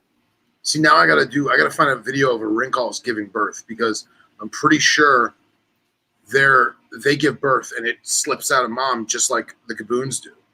And That's how my Sambos do. Yeah. Because I watched mine give birth the other day, and it was like I've never thought about it, but they just pop right out and start crawling around. There's no goo. Yeah. And there's no like little blood trails on the sand or anything. I mean, there's a little bit of blood. There's a little bit of blood here or there, but that's mainly because of the umbilical cord that was attached to whatever they were in. Right. But yeah, it's definitely not like a when a boa constrictor gives birth. It's a mess. Oh yeah, it's a crime scene. Yeah, it's gooey, and your hands are gonna get nasty. There's no way they can't. Yeah. Rainbows too, man. Yes. Trace Harden just had a bunch of Lucy's and albino Colombian rainbows, and dude, like he was just posting videos of like his hand in the goo, and I'm like, oh. I kind of enjoy that part. Well, because like send me a video of the Rinks giving birth. I enjoy putting my hand in the goo because it means I got babies. It's true. It's a victorious feeling, I'm sure. Yes. It's easier if you lay down cat litter and then let them do it. Oh. And they look like little clay statues. So now somebody's got to make a list of all of the main species that are in the pet trade. Of which one they fall under? And which one they are, because now I want to know. This sounds like a very good article for the magazine. It does. Spelling it out for us common folk, for us peasants. Yeah, there's got to be a PhD somewhere that knows this by just memory. We'll get Adeline to draw a diagram like it's made for some kindergartners. Call up Travis Wyman or something. Somebody knows something. Now, what's funny is I watched my girdle-tail lizard give birth last year. This season, my male died, but last year she gave birth, and that was crazy, man, because I knew she was going into labor because I saw like this bubble of yolk. It was like a perfect little, it almost looked like a grape. I mean, a really, really tiny, a pea. It was like a yellow translucent pea, right? And I was like, Did you eat it? What's that? It's like snake caviar. I did not eat it. She actually ate it. I knew my Sambo was going to give birth the other night because before I went to bed, there was condensation on the inside of the tub. So I opened it and there were no babies. But I was like, okay, there's only one reason why there's condensation here. She's got to be adding liquid somehow. Yeah. And of course, when I woke up the next day, she was in the middle of giving birth. So if you wanted to expedite it, you just take her and roll her up like a tube of toothpaste, and it'll come right out. I mean, I got 3 more. I guess I can go ahead and do that. Just wring them out. Yep. A wet towel. So when I was working when I was volunteering at a museum in Miami, they had a Brooks King that was like 16 years old. Jesus. And it was majorly egg bound. And they have a full laboratory. It's all sponsored by FIU and major science. And the vet was there and the vet techs, and I was there with the herpetologist at the time was Marcus. And I'm holding the snake because they're about to x-ray it. And the one vet was like, I don't know, we're going to have to do, surgery. We're going to have to cut them open and get whatever this mass is in there. They didn't know it was eggs yet. And I was like, listen, she's got a bunch of eggs in there. Like, you feel them, palpate, And they x-rayed it. And there was like 28 eggs in there. It was like the whole thing. And they're like, all right, you know what? We need to figure out how we're going to intubate and how we're going to do this. I was like, listen, I know that I'm not a scientist, but we're going to squeeze them out of her butt. And they're like, what? And I was like, she's going to hate it. It's probably going to tear her vent a little bit. There's going to be a little bit of blood, but we're going to milk these eggs out of her. And they were like, I don't think so. And I just started doing it. And they were like, shock and awe. They were like, oh my God, this volunteer is doing this. And I was like, just trust me. Just trust me. So I got, of the like 24, 25 eggs that were in there, and then we got like 17 or 18 out. And they were like, once the first one went, they were just like, like a belt-fed machine gun. And they were all infertile. She'd never been with a male. It had to come out, And then for the next 24 hours, she actually passed all the rest of them on her own. And the rest of them looked like slugs, Yeah. And I just think about, like, we were talking about tube of toothpaste. And, like, I thought about it, and I was like, I don't think I've ever done that to an animal that wasn't ready. Like, she was ready, but she wasn't going to give birth. She was going to die. She was just saying, "What's up, Dan?" Well, it's like, did either one of y'all ever watch Double Dare as a kid? Of course. God, Justin, you're so young. American Gladiator, buddy. I love Family American Gladiator too. But matters. Dude, Double wasn't his Dare name was- Mark Summers? Mark Summers. yeah, right? Mark Summers. You remember they always had somewhere they'd always have a thing where you had to go through the two rollers and like squeeze yourself through Yes. the two rollers. I'm just thinking you like grab the snake and you pull it through the two rollers and You just get 2 rolling pins and just roll it. just squeezes it out for you. Yeah. Patty cake. Can't believe you didn't. I can believe you didn't watch Double Dare. You're like 17, so Bitch. You're not that much older than me. apparently I'm old enough to have watched Double Dare. I'm pretty sure I watched the 2 rollers is sounding familiar now. And James, how old are you? I'm 35. Okay. And Hidden Temple, that was a great game show. Dude, Hidden Temple. Legends of the Hidden Temple. Legends of the Hidden Temple. That's it, man. That's where it's at. Justin's like, I got no idea what that is. That one's vague too. Nickelodeon had some of the best game shows. They had a video game show way before its time where you like you were into the video game, blue screen, It's like green VR. screen. Yeah. It was way before its time. That was a great game show too. Saved by the Bell. I do love Saved by the Bell. Oh, Kelly. Rrrr. She's still hot. Have you She seen her is. lately? She's still hot. Absolutely. Kelly Kapowski. Let's not talk about Maitland Ward. My brain's blank. Don't know who you're talking about. Maitland Ward was Topanga's best friend. Oh no! And Give you me know that Topanga. she is now in adult entertainment. Is she really? Oh, yes. Yeah, very, friend. very much so. Give me Topanga. Topanga, as a kid, I was like, oh my god. Yeah, well, She's hot. she was the trashier friend, so naturally that's the one I like. And now she's completely exposed on the interwebs. Yes. No. Horrible. It's the internet. No, what I'm doing later. Oh. Man, Speaking of supplements, best name for a supplement ever. Morningwood. Yeah, I keep wanting to get some of that for my spot. What is that? I have a hard time paying $20 for it. It's expensive. what is Well, it? this was $15. Yeah, $15. it's expensive, man. What is, That's- morning wood? So you can make a gel out of it. I was like have- a bug burger for isopods. I was Yeah. expecting James to be like, well, when a man reaches maturity, It used to have, I forget, I've got to ask Joe. They've apparently changed the packaging. It used to have something fairly dirty as the description on here Oh, that really? referred to morning wood, but it's not on there anymore. okay. But you can make like a gel or like a jerky out of it, or you can just feed it off as a powder to your isopods. Okay, so you don't have to make it like Bug Burger. You can just put the powder in there and leave You it. can put the powder in there, but you got just a little, like it can mold pretty easy, so you just do just a little bit of it. Man, I kind of feel bad what Dan just said. Oops, sorry, man. Oh, she wasn't watching. Yep. Whew. How's that Madero? It's gone. It's good. It's gone. Why are you're stickless? I am stickless at the moment. Man.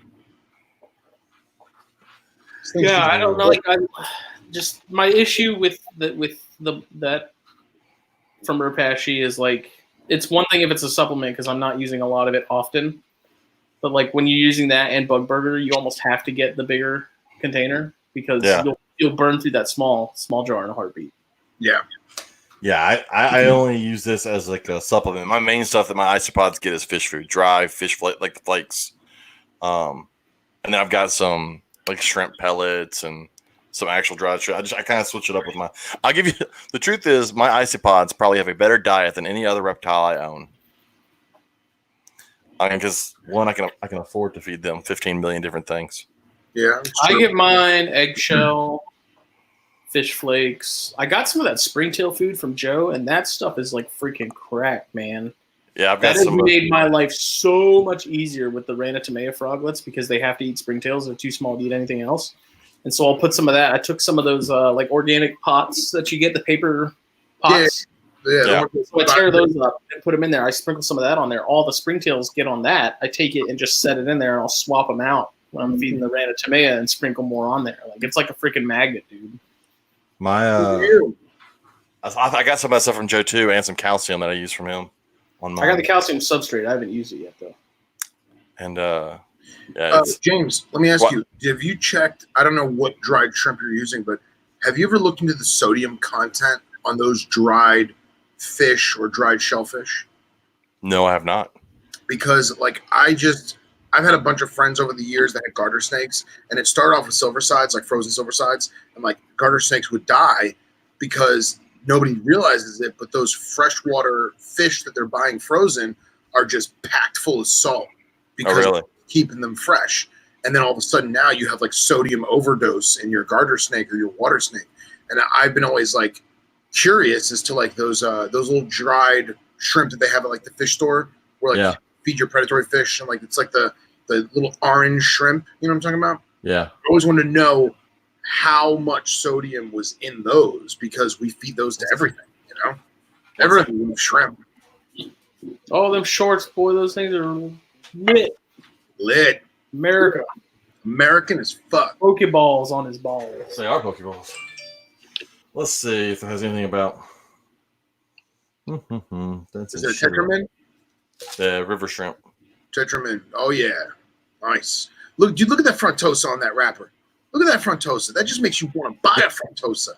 Yeah, the only problem is like, I tried to do cichlids at one point, but the problem is if you end up having some die once they reach adulthood, you're fucked. You can't get any more because you can only get adults. So you're waiting for everything else to die so you can start over again. Dude, the hierarchy shifts and it's chaos. All of a sudden, you know, everything's cool. It's stable. It's like Sweden. Somebody dies and boom, you got Venezuela. I had someone gave me I went to Petco. They sold me an adult clown knife that somebody turned in because they didn't want. I mean, it was massive. It was probably 11 inches. Right. But the problem was I couldn't get any other fish. Oh yeah, was that bad?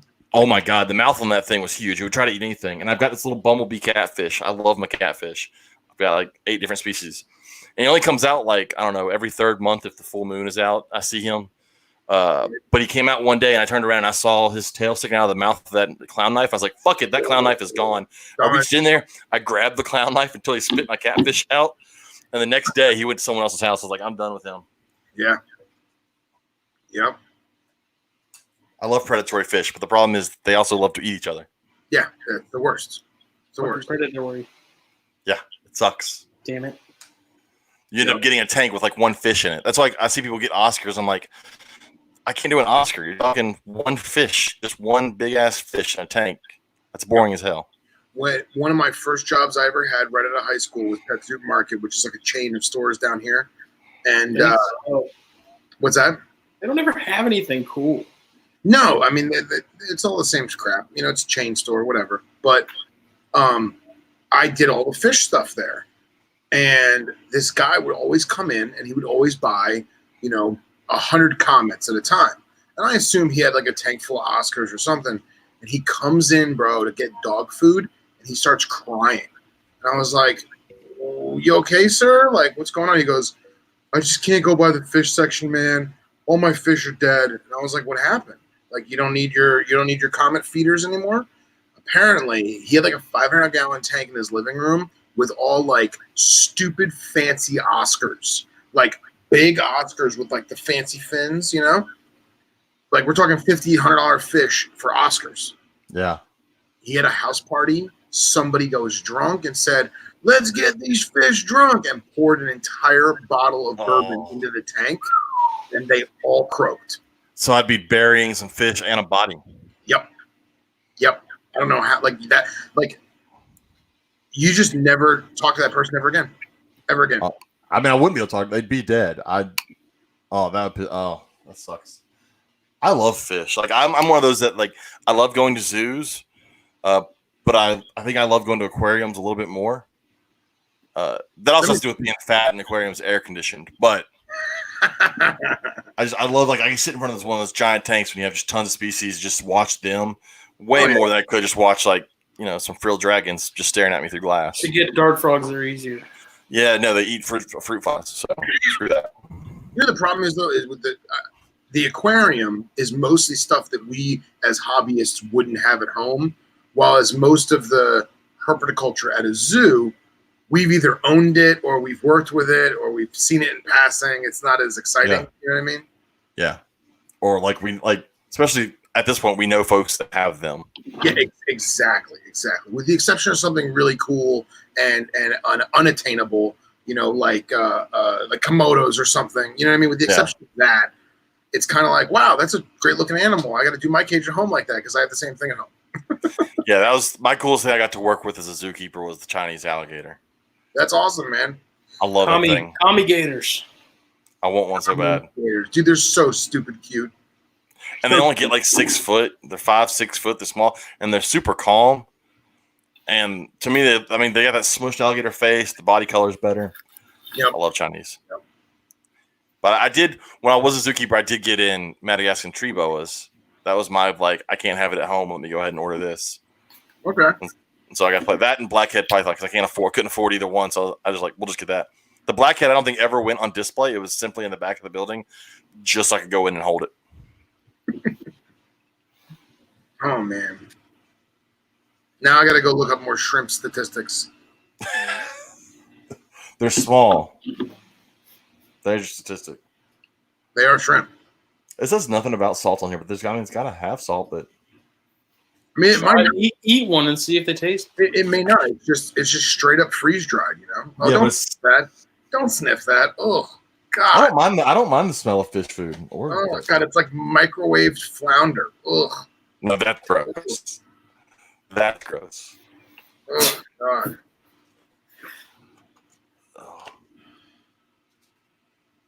No, Yeah, Dom, you're in love with them green snakes.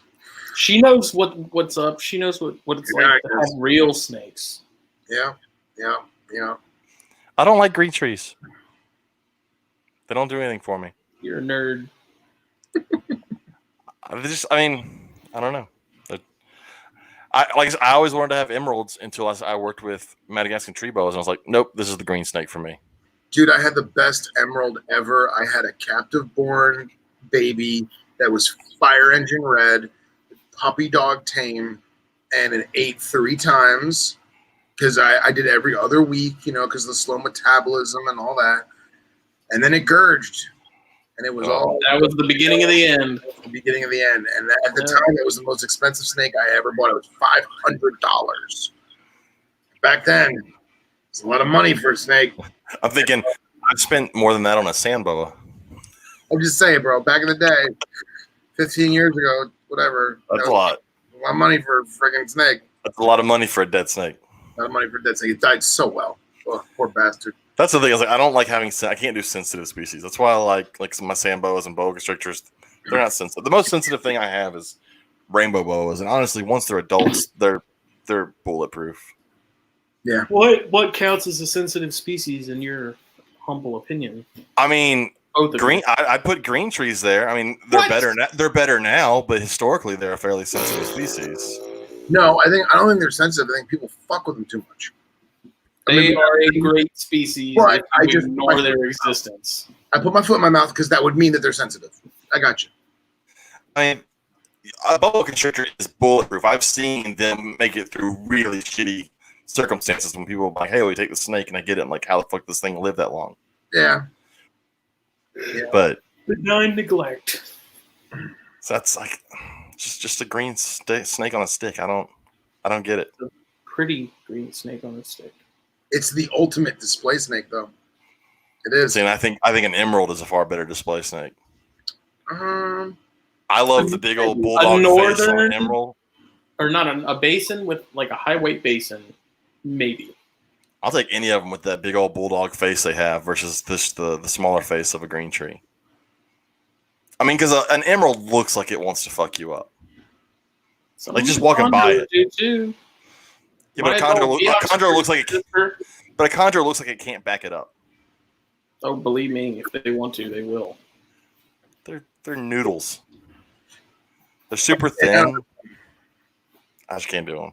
I'm the like hardcore left field arboreal guy. This is all new. All this tree shit's new to me, man. Fuck, my squams live on the ground, for Christ's sake. They know what's up. Because they're the Amazons of the venomous world. That's another one. I can't do Amazons. They're built like noodles also. You know, I've kind of thrown in the towel on Amazons. Me and Jake got a really nice trio of them, and they slowly just one by one. And at that point, I was like, I'm done. Done with Corrales. Unless it's a Russia Burger Eye, done. I like snakes thicker. I like my snakes to be a little bit thicker. See, I can't argue with Hen Dog on that, though. What'd you say? The Blue Sunday Island Pit Vipers. Oh, yes. Yeah, that's true. That's true. They are gorgeous. Sudan. Yeah, the only thing is if you mess up with the green tree, you don't die. You wouldn't die from the Insularis. You'd probably lose a couple fingers. Okay. I'm That's not losing all. a couple fingers from a Yeah. green You tree. would. You'd lose a couple fingers. I've grown attached to them. Hey, man, I still got 10. That was when I worked at the zoo. People were like, "Have you ever been bit by a venomous snake?" I was like, "No, I'm good at my job." It's good. I'm still here working, so no. No, I don't fuck with them. I mean, I almost got bit by a crocodile, but other than that, I'm pretty good. And that only happened once. Dude, my Cyanna female almost got me today. Oh, really? Yeah, I would I underestimated how far she could throw herself, and I almost got it right on the face. Which Yeah. one? She's like eye level. Oh. She went, and she's usually pretty mellow, but she shed, and so I was taking pictures, and I was pulling the shed out and doing a water change, and she was like, "Fuck you," and like shot at me. Shed is another thing that my isopods go ape shit over. I put some in with mine, and they didn't care. They didn't do anything. Oh man, do you have any dairy cows? No. Oh, so dairy cows are super Not powders. protein. Oh yeah, so my powders eat them some, but dairy cows are super protein driven, We're and talking they about will. Holsteins right now? No. Yeah. I got them on the Feed your bottom of cow the snake sheds. But they're protein driven, so they'll eat those shrimp up in no time. They'll eat an entire shed in a day. They love that stuff. The powders take a little while. That's why powders are better for cleanup crews because they're not gonna go and pick on your damn animal. I spent like $30 on isopods for my girdle tail lizards. They lasted all of like 12 minutes. They ate them all. Ate them all. I was so mad. That's why you need to get you a bunch of the dwarf whites because they're so small and they'll hide down in the bedding. There's a better chance of them surviving versus something like a powder orange or something that's gonna be up on top of the Yeah, surface. these were just, they're like a slate gray color. They were like normal ones, I guess. I don't know the Oh, more the powder blues. Maybe powder blues. maybe. And they all got eaten real well. It happens. I don't know. Like mine are. I feel like their numbers haven't really changed much. Like they're staying pretty much constant. I don't See, know. that's what why you I would guys recommend. do. I would grow them out in a separate container and then take a handful every now and then and throw them into your cage, just to Yeah, like- replace them. Add Are more. the Vitatus eating the nymphs? No, there's really not a lot in the Vitatus tank. Anyways, anytime I reseed tanks, I go for like adult isopods. Okay. They're less likely to get eaten. The smaller stuff, it'll get zapped up in a heartbeat. Right. Okay. But I don't know. Like what temperature do you keep yours, warmer or cooler? Because I've heard they're not supposed to be kept warmer. Mine are in my snake room, and my snake room right now is reading 78. It's usually between 78 and 82 degrees. Huh. And my shit breeds like crazy. Hey, They're do you all put Mine them are in a dark closet. do you put Mine them are sitting right there. Oh. do you put them in with stuff that has aspen or no? No, the only animal. Honestly, they're all pets. The only thing in my house that has isopods with it is my wife bought a Brazilian horn frog, and we put some in there. Okay. So that's the only amphibian we have is a Brazilian horn frog. Henry, you're such a troll, bro. Such a troll. I don't know. I don't want to do. Bioactive is cool, but I just don't want to do it.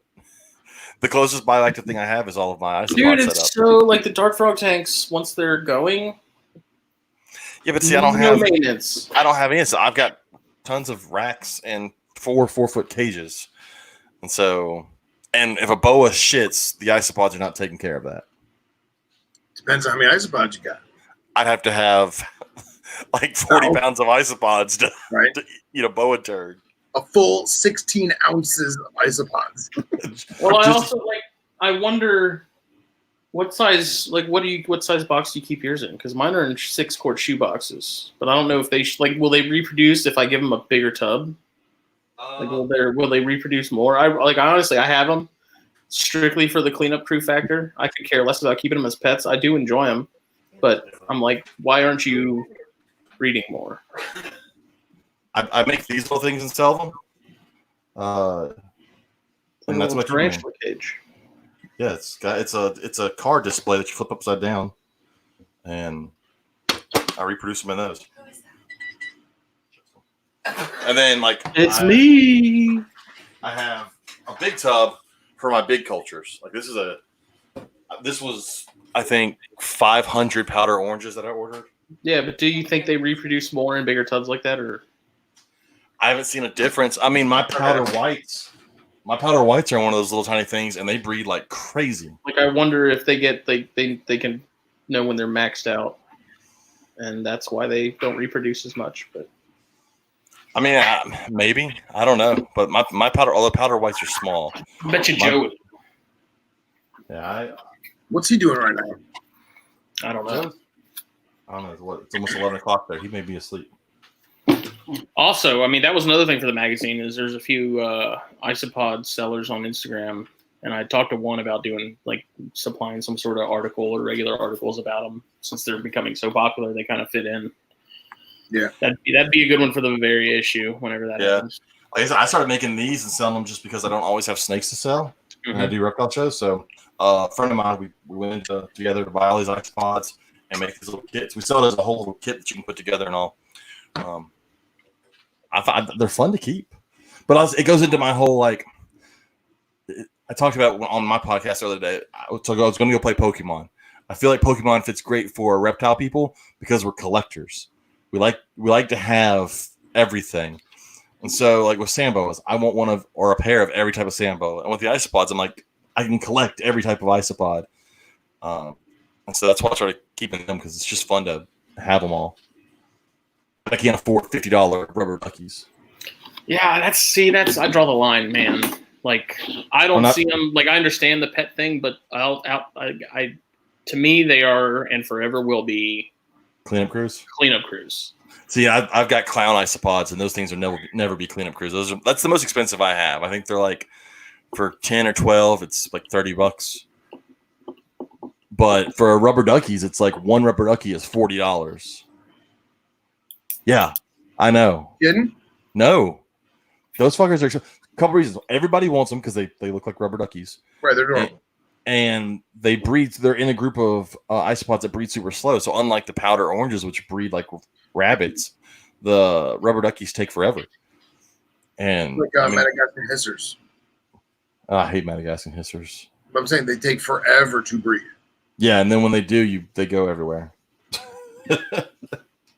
I did that once. I got my daughter a female and male, and I already had dubious for a long time. I was like, we'll do these. And then the female started coming with the lid on the tank. And I was playing whack-a-mole with them back in there. I was like, we're done. Only males from now on. So Henry just texted me. He's actually serious. So what would be, in your guys' opinion, the best species of isopod for equatorial Southeast Asia with a very large defecation? Rubber duckies. No. Right. I mean, powders are usually pretty good for almost anything, just because they reproduce crazy, so they'll give you lots of them in there. I mean, I like dairy cows because dairy cows will eat a lot of food. But the problem, the only thing I would worry about is that they're so protein driven. I don't know how well you want a snake just laying there dealing with these isopods that like to eat protein. Whereas the powder oranges and the powder blues would probably be a better option.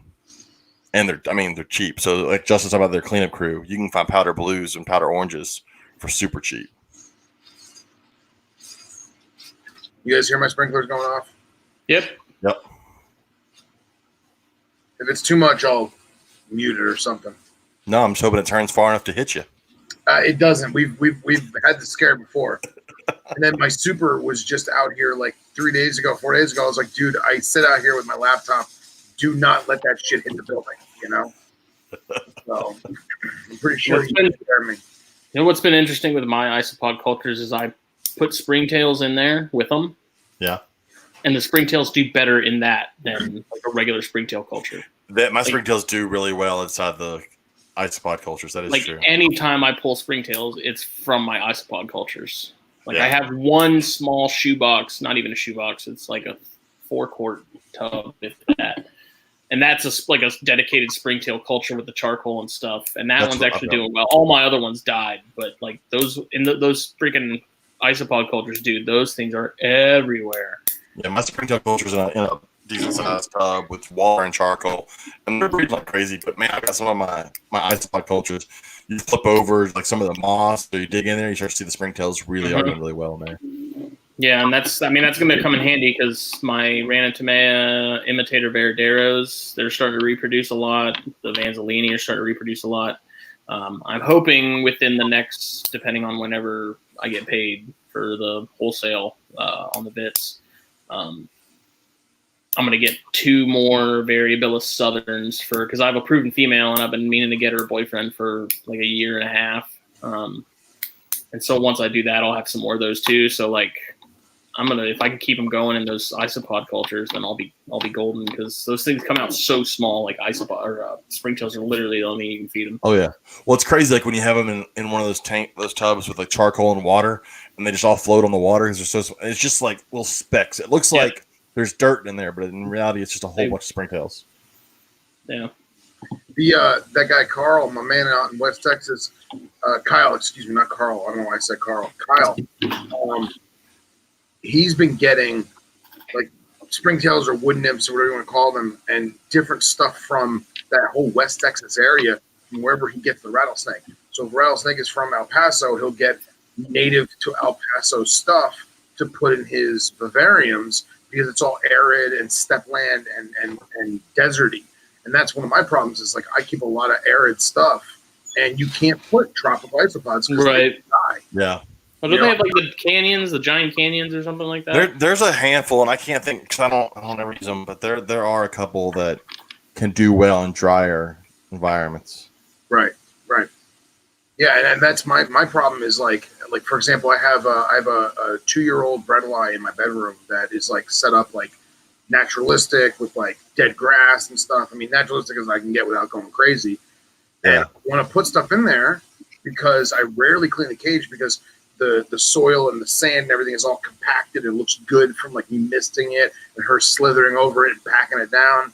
And I can't get a cleanup crew that's going to survive in those harsh conditions. Have you tried a handful of mealworm beetles? No, I should do that. I had in college. I had a Savannah monitor, and I'd fed it some mealworm beetles, and it didn't eat them because nothing wants to fucking eat mealworm beetles. Right. But time had gone by, and I realized, man, I hadn't cleaned shit out of this cage in forever. And I asked my wife, I was like, "Have you cleaned this cage at all?" She said, "No."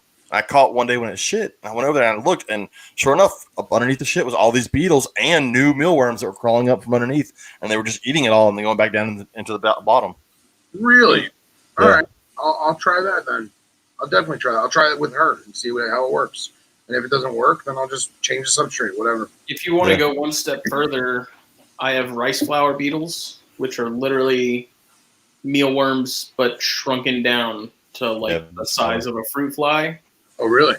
Yeah, and I use those for dart frogs. And I mean, they take a long time for a culture to really start going, but once they are going, dude, they're like I do nothing with them. You keep them on flour. Like I have a mix of like coconut, wheat, and I think rice flour. And I had some old stale cereal, and I threw that in there, and they went to town on that. But I'll have to send you a picture. Like they're literally like tiny, tiny, tiny little mealworms, more or less, and I feed those to the frogs.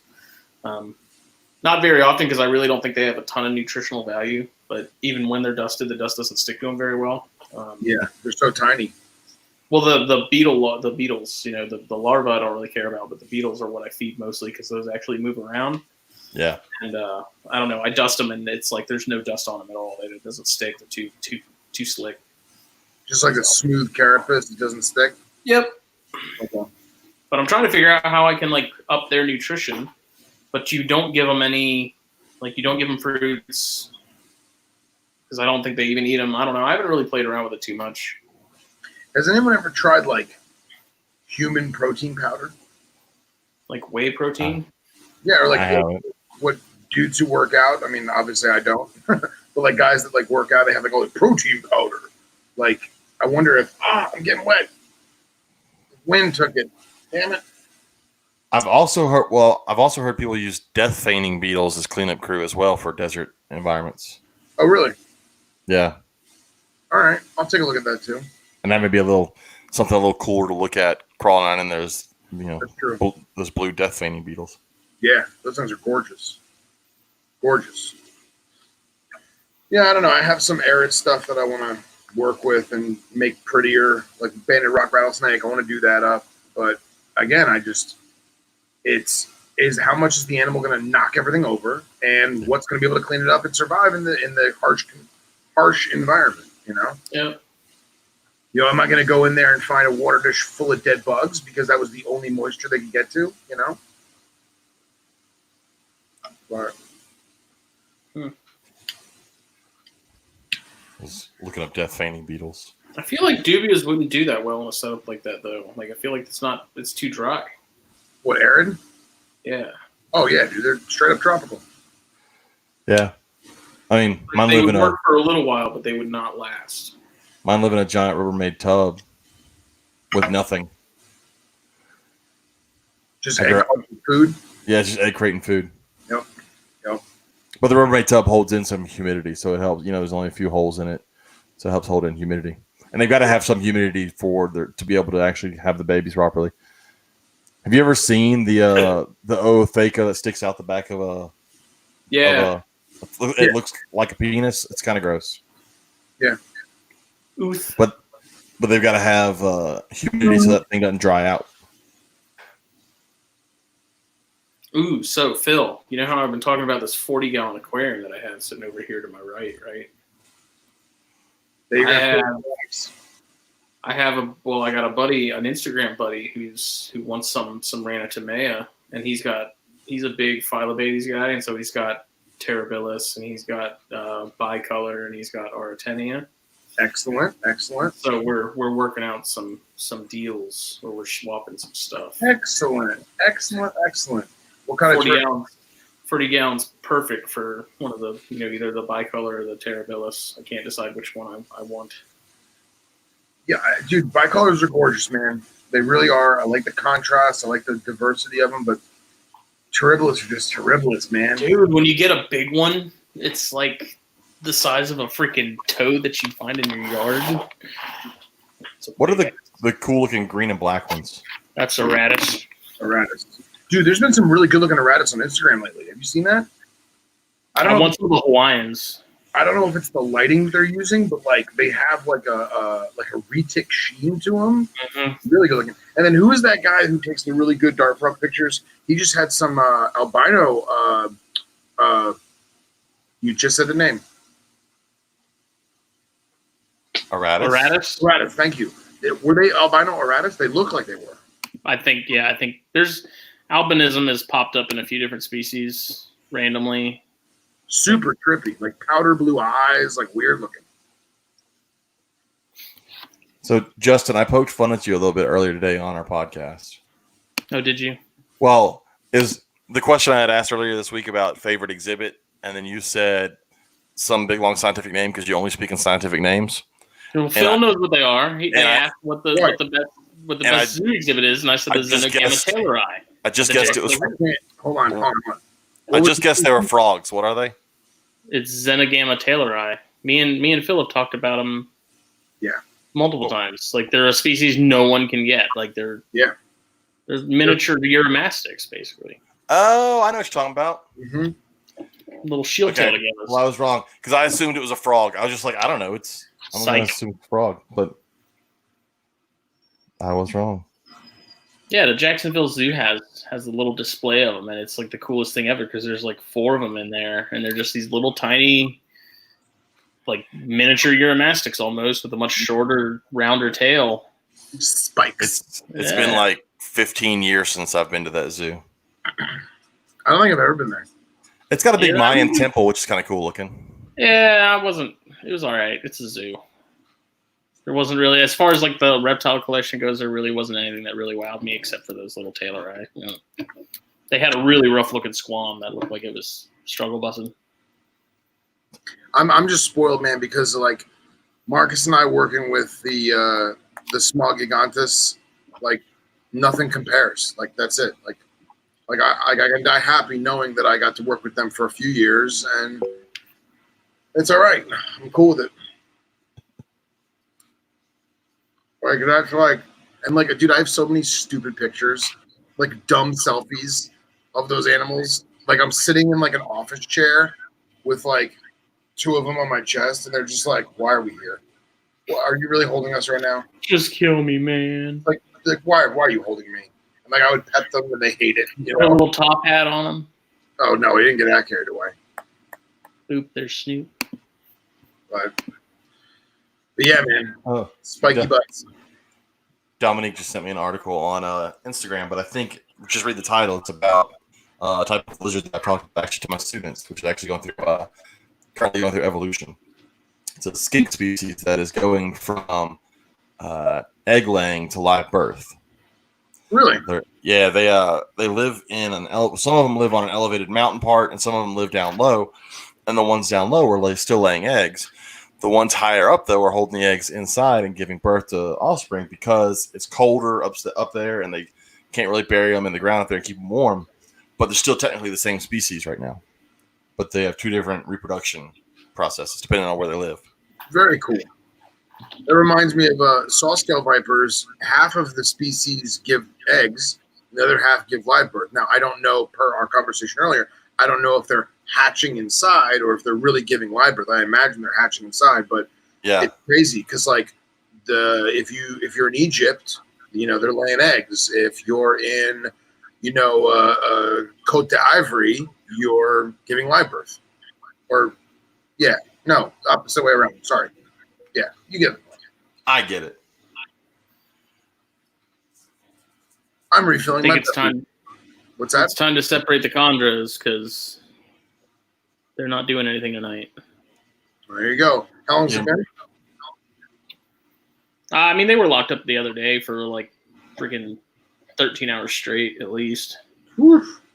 It's a hell of a sesh. And maybe I need to feed them both again. You I'll be right back. got to play the right music for them. Oh god, it's all wet. Yeah, that's what she said. I thought the same thing, but didn't say it.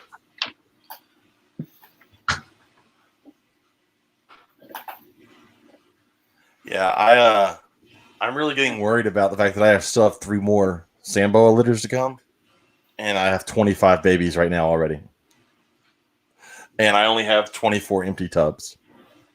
You have any issues getting them to eat, like starting out? Because I had some smaller ones in the past that were just a freaking nightmare, dude. I could not get them to eat. I haven't yet. Well, I'll tell you back. I did with my female when I bred her years ago, but she was having small litters, like 5, 6, and half of them would eat, half of them wouldn't. But I bred the 2 females 2 years ago, and I think I had close to 40-something babies between them, and every single one ate. I didn't have a single one that didn't eat. I had some that may have gone a little while, Yeah. but they decided to eat at some point. I also, I wait until they shed, and so I'm usually waiting 8, 9, 10 days after birth to try and feed them the first time. But I haven't. I'm also one of those that if they don't eat, they're just going to die. Though I'm not pulling I'm not feeding them pinkies or tails or. Come on. They're just going to die. Tails are easy, dude. They're streamlined. They go right down. I mean, I wish I'd have known that way back when I did try and force feed stuff pinkies, but I'm at the point. Yeah, I've tried force feeding pinkies, dude. I cannot get it to work. Well, it's just a mess. It just ends up turning into goo. Yep, doesn't work.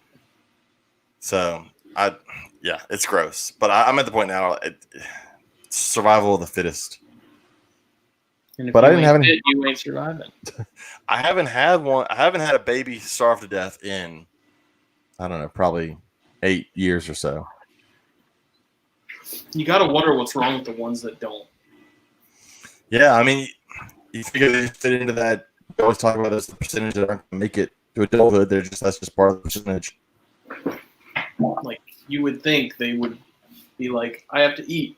I'm hungry. That means I will survive. That means I will eat. They're just a little special, and they don't understand what eating is. I guess so. What were we talking about? Snakes that belong on a short bus. That'll happen. That'll happen. We're talking about force feeding and stuff, and snakes. Wondering why some snakes. I mean, you could have a whole litter where everything eats except for like one or two, and you wonder why those one or two are special. Like, but I wonder, like, is it a cognitive thing where they're like, I have no idea what this is being waved in front of my face. It smells familiar, but Where they always do the running away from food thing. yeah. Or it's part of nature where most of them wouldn't survive. Yes. You know, their food, their sole purpose in life. I'm saying that aside. Oh, okay. Like, He's wondering it a- what makes them not do it. yeah. I think it's just some are Like, some are where's the just some are just special. Some are just a little more special than others. My brother's a lot smarter than I am. I mean, let's be real. He is. You know, we both graduated college, but he's the college graduate. You know what I'm saying? Yeah. But I'm at the point where I just don't force feed anything. You either figure it out or you don't. Yeah. I don't force fed. I have done it for other people's animals. I've helped them do it. I've done assist feeding where, like, for example, Henry and I had some baby death adders. And once you put the food in their mouth, they're like, oh, my God, I can eat this. And they just eat it. And it was like clockwork. And we actually had what the hell were we using? We made like I don't want to call it a pinner, but for lack of a better word, it was like, you know what I think it was? I think it was rubber tipped hemostats. And we basically just like held their head very gently. And they were like, they would squirm for a minute and they realized, okay, I'm not getting out of this. Almost like a stockade. And then just like shove food in their face and they'd be like, ah! And they'd be like, oh my God, this tastes delicious. I'm going to eat this. And they're good. Yeah. Just it. I had a Hog Island boa. Well, years ago, I had a lot of boas and they all died. Could have been Nido. I don't know. But they all died within a very short period of time. The only one to make it through that whole process was one Hog Island boa. Like nothing else in my collection got sick, just them. Okay. The Hog Island boa, it went downhill, but it got better. But it was never the same again. It changed colors a little bit. It was never as good looking.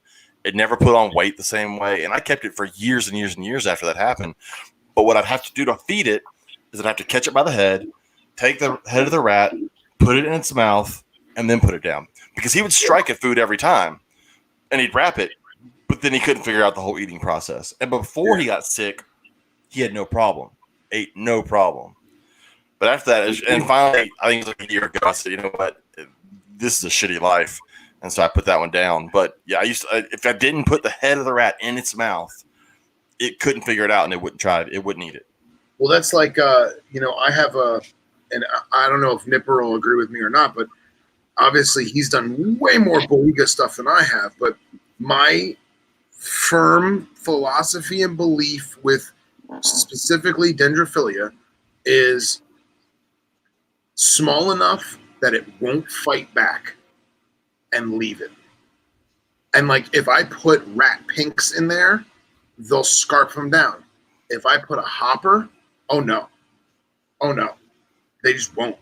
Dude, they're nest raiders, man. That's it. Like, Nest raiders. Nipper would agree with that. I've done it. Like my male, when he gets kind of weird with food sometimes, and what I need to do is I'll take 4 fuzzies, thaw them out, and then I'll stuff them in his little hide, up on the ceiling. But if I offer him like a hopper or like a small adult, on the stats, and I'm like waving it, he wants nothing to do with it. But if I shove them up there, they're gone. My Louisiana pine will pretty much eat whatever the hell I give it. So sometimes it gets a medium rat or a large rat, depending on how hungry it is. But sometimes I'll take a handful of like 5 mice and just chunk them in there because naturally they go down in holes and they empty out a whole gopher burrow. So they're used to eating a bunch of small meals. Yep. So I do that every now and then just to to change it up than other than one big meal. Yeah. But man, I think I used to take a paper plate and I would put like 5 or 6 day-old quail frozen thawed on the paper plate, and at like midnight, no, probably later, probably like 2 in the morning, 1 in the morning if I'm still awake, I'll put it with the Klebo. Klebo's asleep, and then in the morning that plate is cleaned. Yeah, licked clean, you know. And So Henry just commented, we did not use hemostats. We used a foam paintbrush. That's what we used. you're talking about going in your room late at night. So I'm in the process of buying a house, and I'll be setting up a new reptile room. And I think what I'm going to do is I'm going to replace the light bulbs in my light in that room with those LED like light bulbs you can control by your phone. Sure.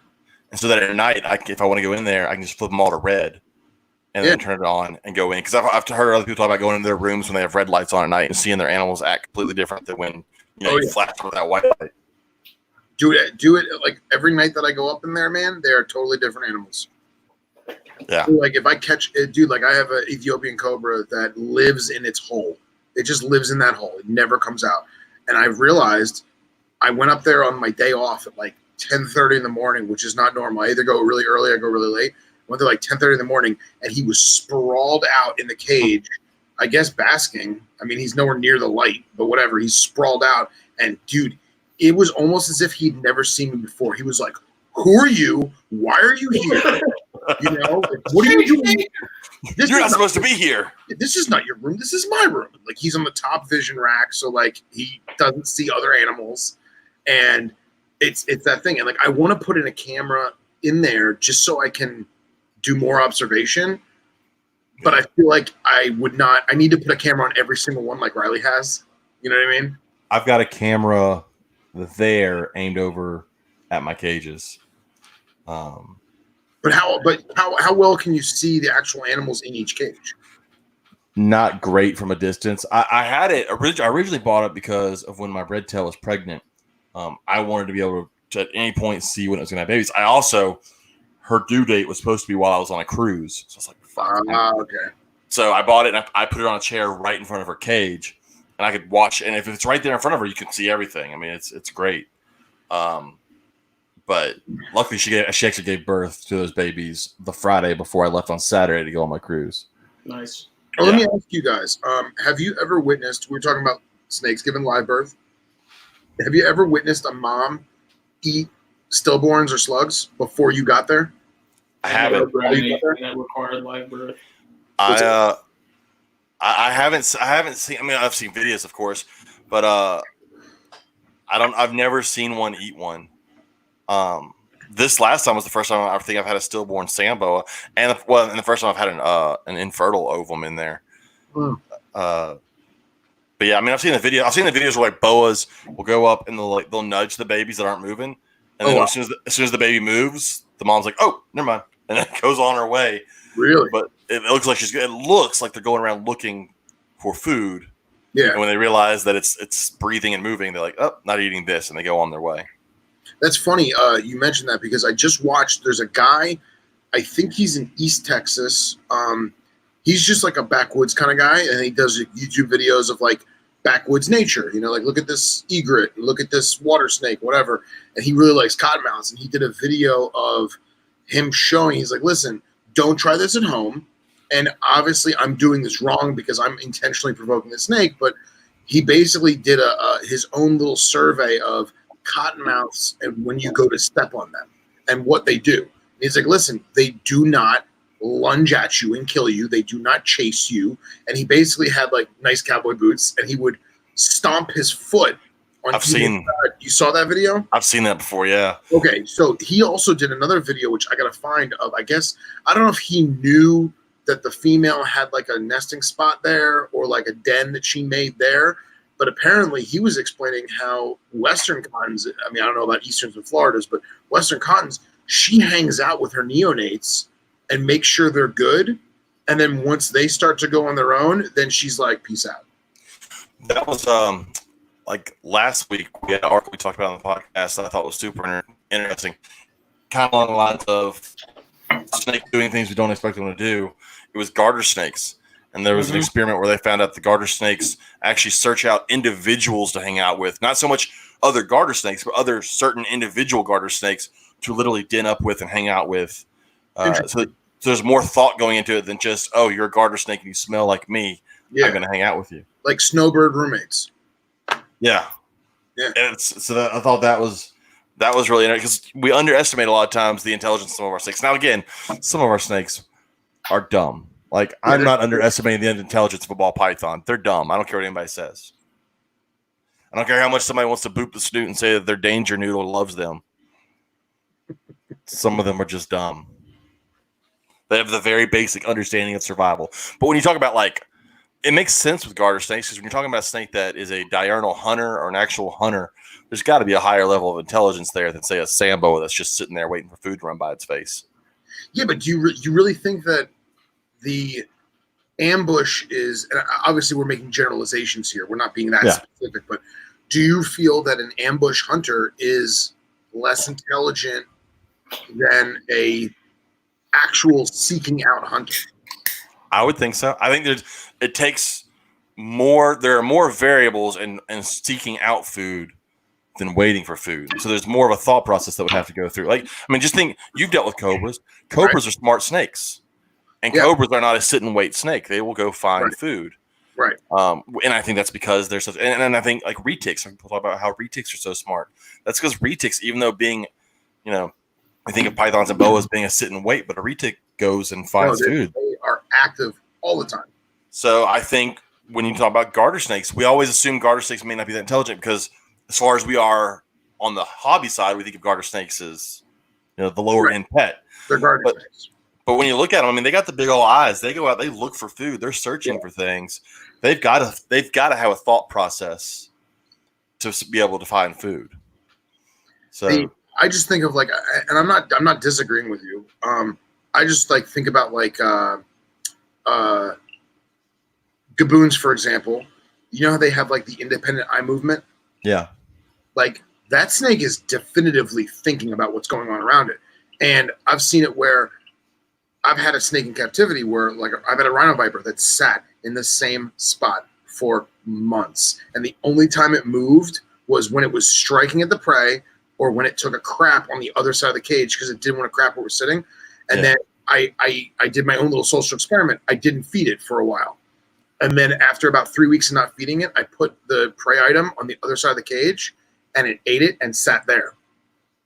And I was like, okay, so it knows that that spot is now a bad spot for ambush. Now it's going to go over here. I think in general, snakes are definitely smarter than we give them credit for. Right. As pets, we see a snapshot of their day usually, and it's usually sitting in the same corner or doing something. It's doing something that we've seen it do all the time. So when you see something do the same thing all the time, you don't tend to think there's a lot of intelligence there. As versus like I've heard people that keep cobras in zoos, and those things will learn shift cages, learn how it works. They'll learn who goes where and how to try to beat the system. Yeah. And so watching that is completely different than watching, say, a snake crawl around and sit on a perch and then move back to the other side. And you tend to think one is smarter than the other. Yeah. That's why cobras have always scared me. It's like they're thinking, and I don't need a venomous snake that is thinking. I got you. I don't know. I think about though, but at the same time, like I look at, we just mentioned the fat vipers being ambush hunters. You look at like a chondro, for example. Chondros are from what I've seen ambush hunters. I mean, Natush talks about how they're cruising across roads and stuff. Obviously your animals, Justin, at 2:00 in the morning are active. They're moving, whether it be from this spot to this spot, but they're still doing it. You know what I mean? So I wonder, like, do your chondros feel the same way about that? Like, oh, if there's no food in this spot, I need to move to this one. That's what they do. They found that their typical sort of MO is be up in the tree during the day, at night come down, anchor yourself to a trunk and wait. Okay. No food, go back up to the top as soon as day comes back. Night, round 2, try again. Like it basically repeat. And so they, depending on, during the night and day, they go up and down these trees until, they're at the right place, right time, and they get food. And see, I think that level of intelligence is different than, say, even a racer racer, which has to go after find food. I mean, they have those huge diurnal eyes. They're seeking out food, whereas the chondro it's a kind of a set system. One of the areas will have food, and one of the areas, it's and if it doesn't, it's going to move to the next one. Yeah. Okay. I mean, because you can watch all these guys. They definitely ambush. You watch them. They drop like with my what python did I just buy? What's the red one? My Brettles. Jesus Christ! I've noticed with my Brettles, like when she gets hungry, she starts sitting at night with her head down. You see her come down, and she'll sit her head down below her perch, and I'm like, she's ready to eat. That's carpets. Yeah. So they make it very well known, because it's the same with all my chondros too. I mean, they'll be face down, and then that tail will just be going crazy. And the first thing that moves, they're just so motion sensitive. First thing that moves, they're like food. Well, see, and that's what I was thinking. Like, there's got to be a level of intelligence to figure that out, but at the same time, I think a lot of that is just it's in them. It's innate behavior in them. Yeah. They're on versus seeking out food and actively hunting. Yeah. I mean, that's why you always talk about, predators are usually smarter than the prey, because they've got to be, or else they starve to death. Yeah. Dom was talking about on here that in her class, they read an article about rattlesnakes being mobile ambush hunters, because they move to find the prey, but ultimately are ambush predators. And I watched a thing where they put rattlesnakes in like a maze with like the scent of a mouse. And then, they had ones where they let the snake bite the mouse, let the mouse run, and then the snake followed the scent trail and whatnot. But I would relate that to basically the same thing as the chondro of it's going to where the prey is. It can smell where the prey goes, and they find those game trails and stuff. Sure. And then one thing that like in actual human like hunting, like for food hunting, they talk about still hunts, and everyone assumes that a still hunt is an ambush scenario. It's not. A still hunt is when you're actively pursuing prey, whether it be on foot or in a vehicle or what have you. And I think about how we relate that as humans, tracking game trails and stuff like that. And until we find that good spot where that deer happens to hang out, and now we become the planted ambush hunter, where we set up our tree stand or our blind, and all of a sudden the deer or the turkey comes out and we shoot it and we eat it. And I would almost consider us the same capacity as like the rattlesnake or the chondro. Yeah. Us now, I think you go 200,000 years ago, it's the other way. It's funnier. We consider ourselves more intelligent. But if you think of Homo sapiens 150,000 years ago having to actually seek out food when they would hunt down food versus just waiting for it to come to them. I mean, now we can just wait for it to come to us and we can shoot it. Yeah. And so, I think one thing is when we talk about intelligence in snakes is trying to decipher between innate behavior and actual thought process problem solving. Because, like, look at hog noses. Okay, hog noses, when they get scared, they play dead. That's not a thought process. That's 100% innate behavior. Because if you've ever found one in the wild and got it to play dead and then flip it back over on its belly, it flips back over and plays dead again, which is a shitty way of playing dead. But the innate behavior is play dead, I got to be on my back. Not a thought process of don't move. I sat there for like 15 minutes one day in college just doing the same shit with two hog noses because they'll just keep flipping themselves back over. Yeah. And so I think that's a completely innate behavior, not a thought process going on there. Yeah. Thanks, Brad, by the way. I'm going to go look that up now. Thank you. Yeah, and it's funny you mentioned that because, like, just going back to rinks because I got him on my mind. I've never had a rinkles play dead in captivity, but I watched some of the videos of like I'm on a Facebook page where it's like Snakes in South Africa, and it's mostly people that have no idea what they just took a picture of.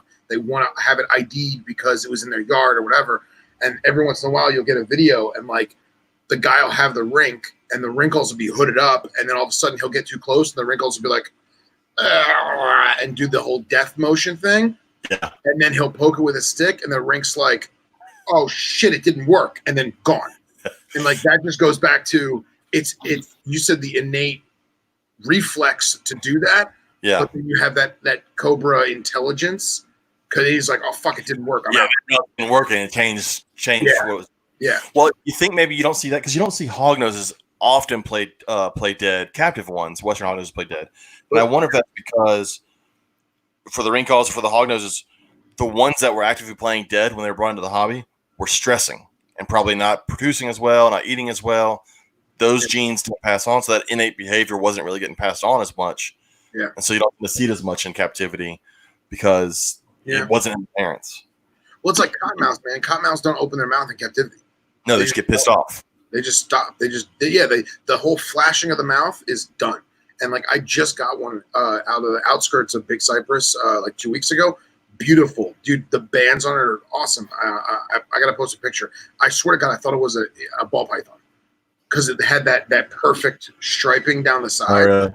It really looked like a ball python. It had its head up and everything. And I went up to it and it flashed me and I was like, oh, this is awesome. Picture. I was like, I'm keeping this one. This one's going into the project. And I opened the drawer this morning and they just looked at me like, what's up, bro?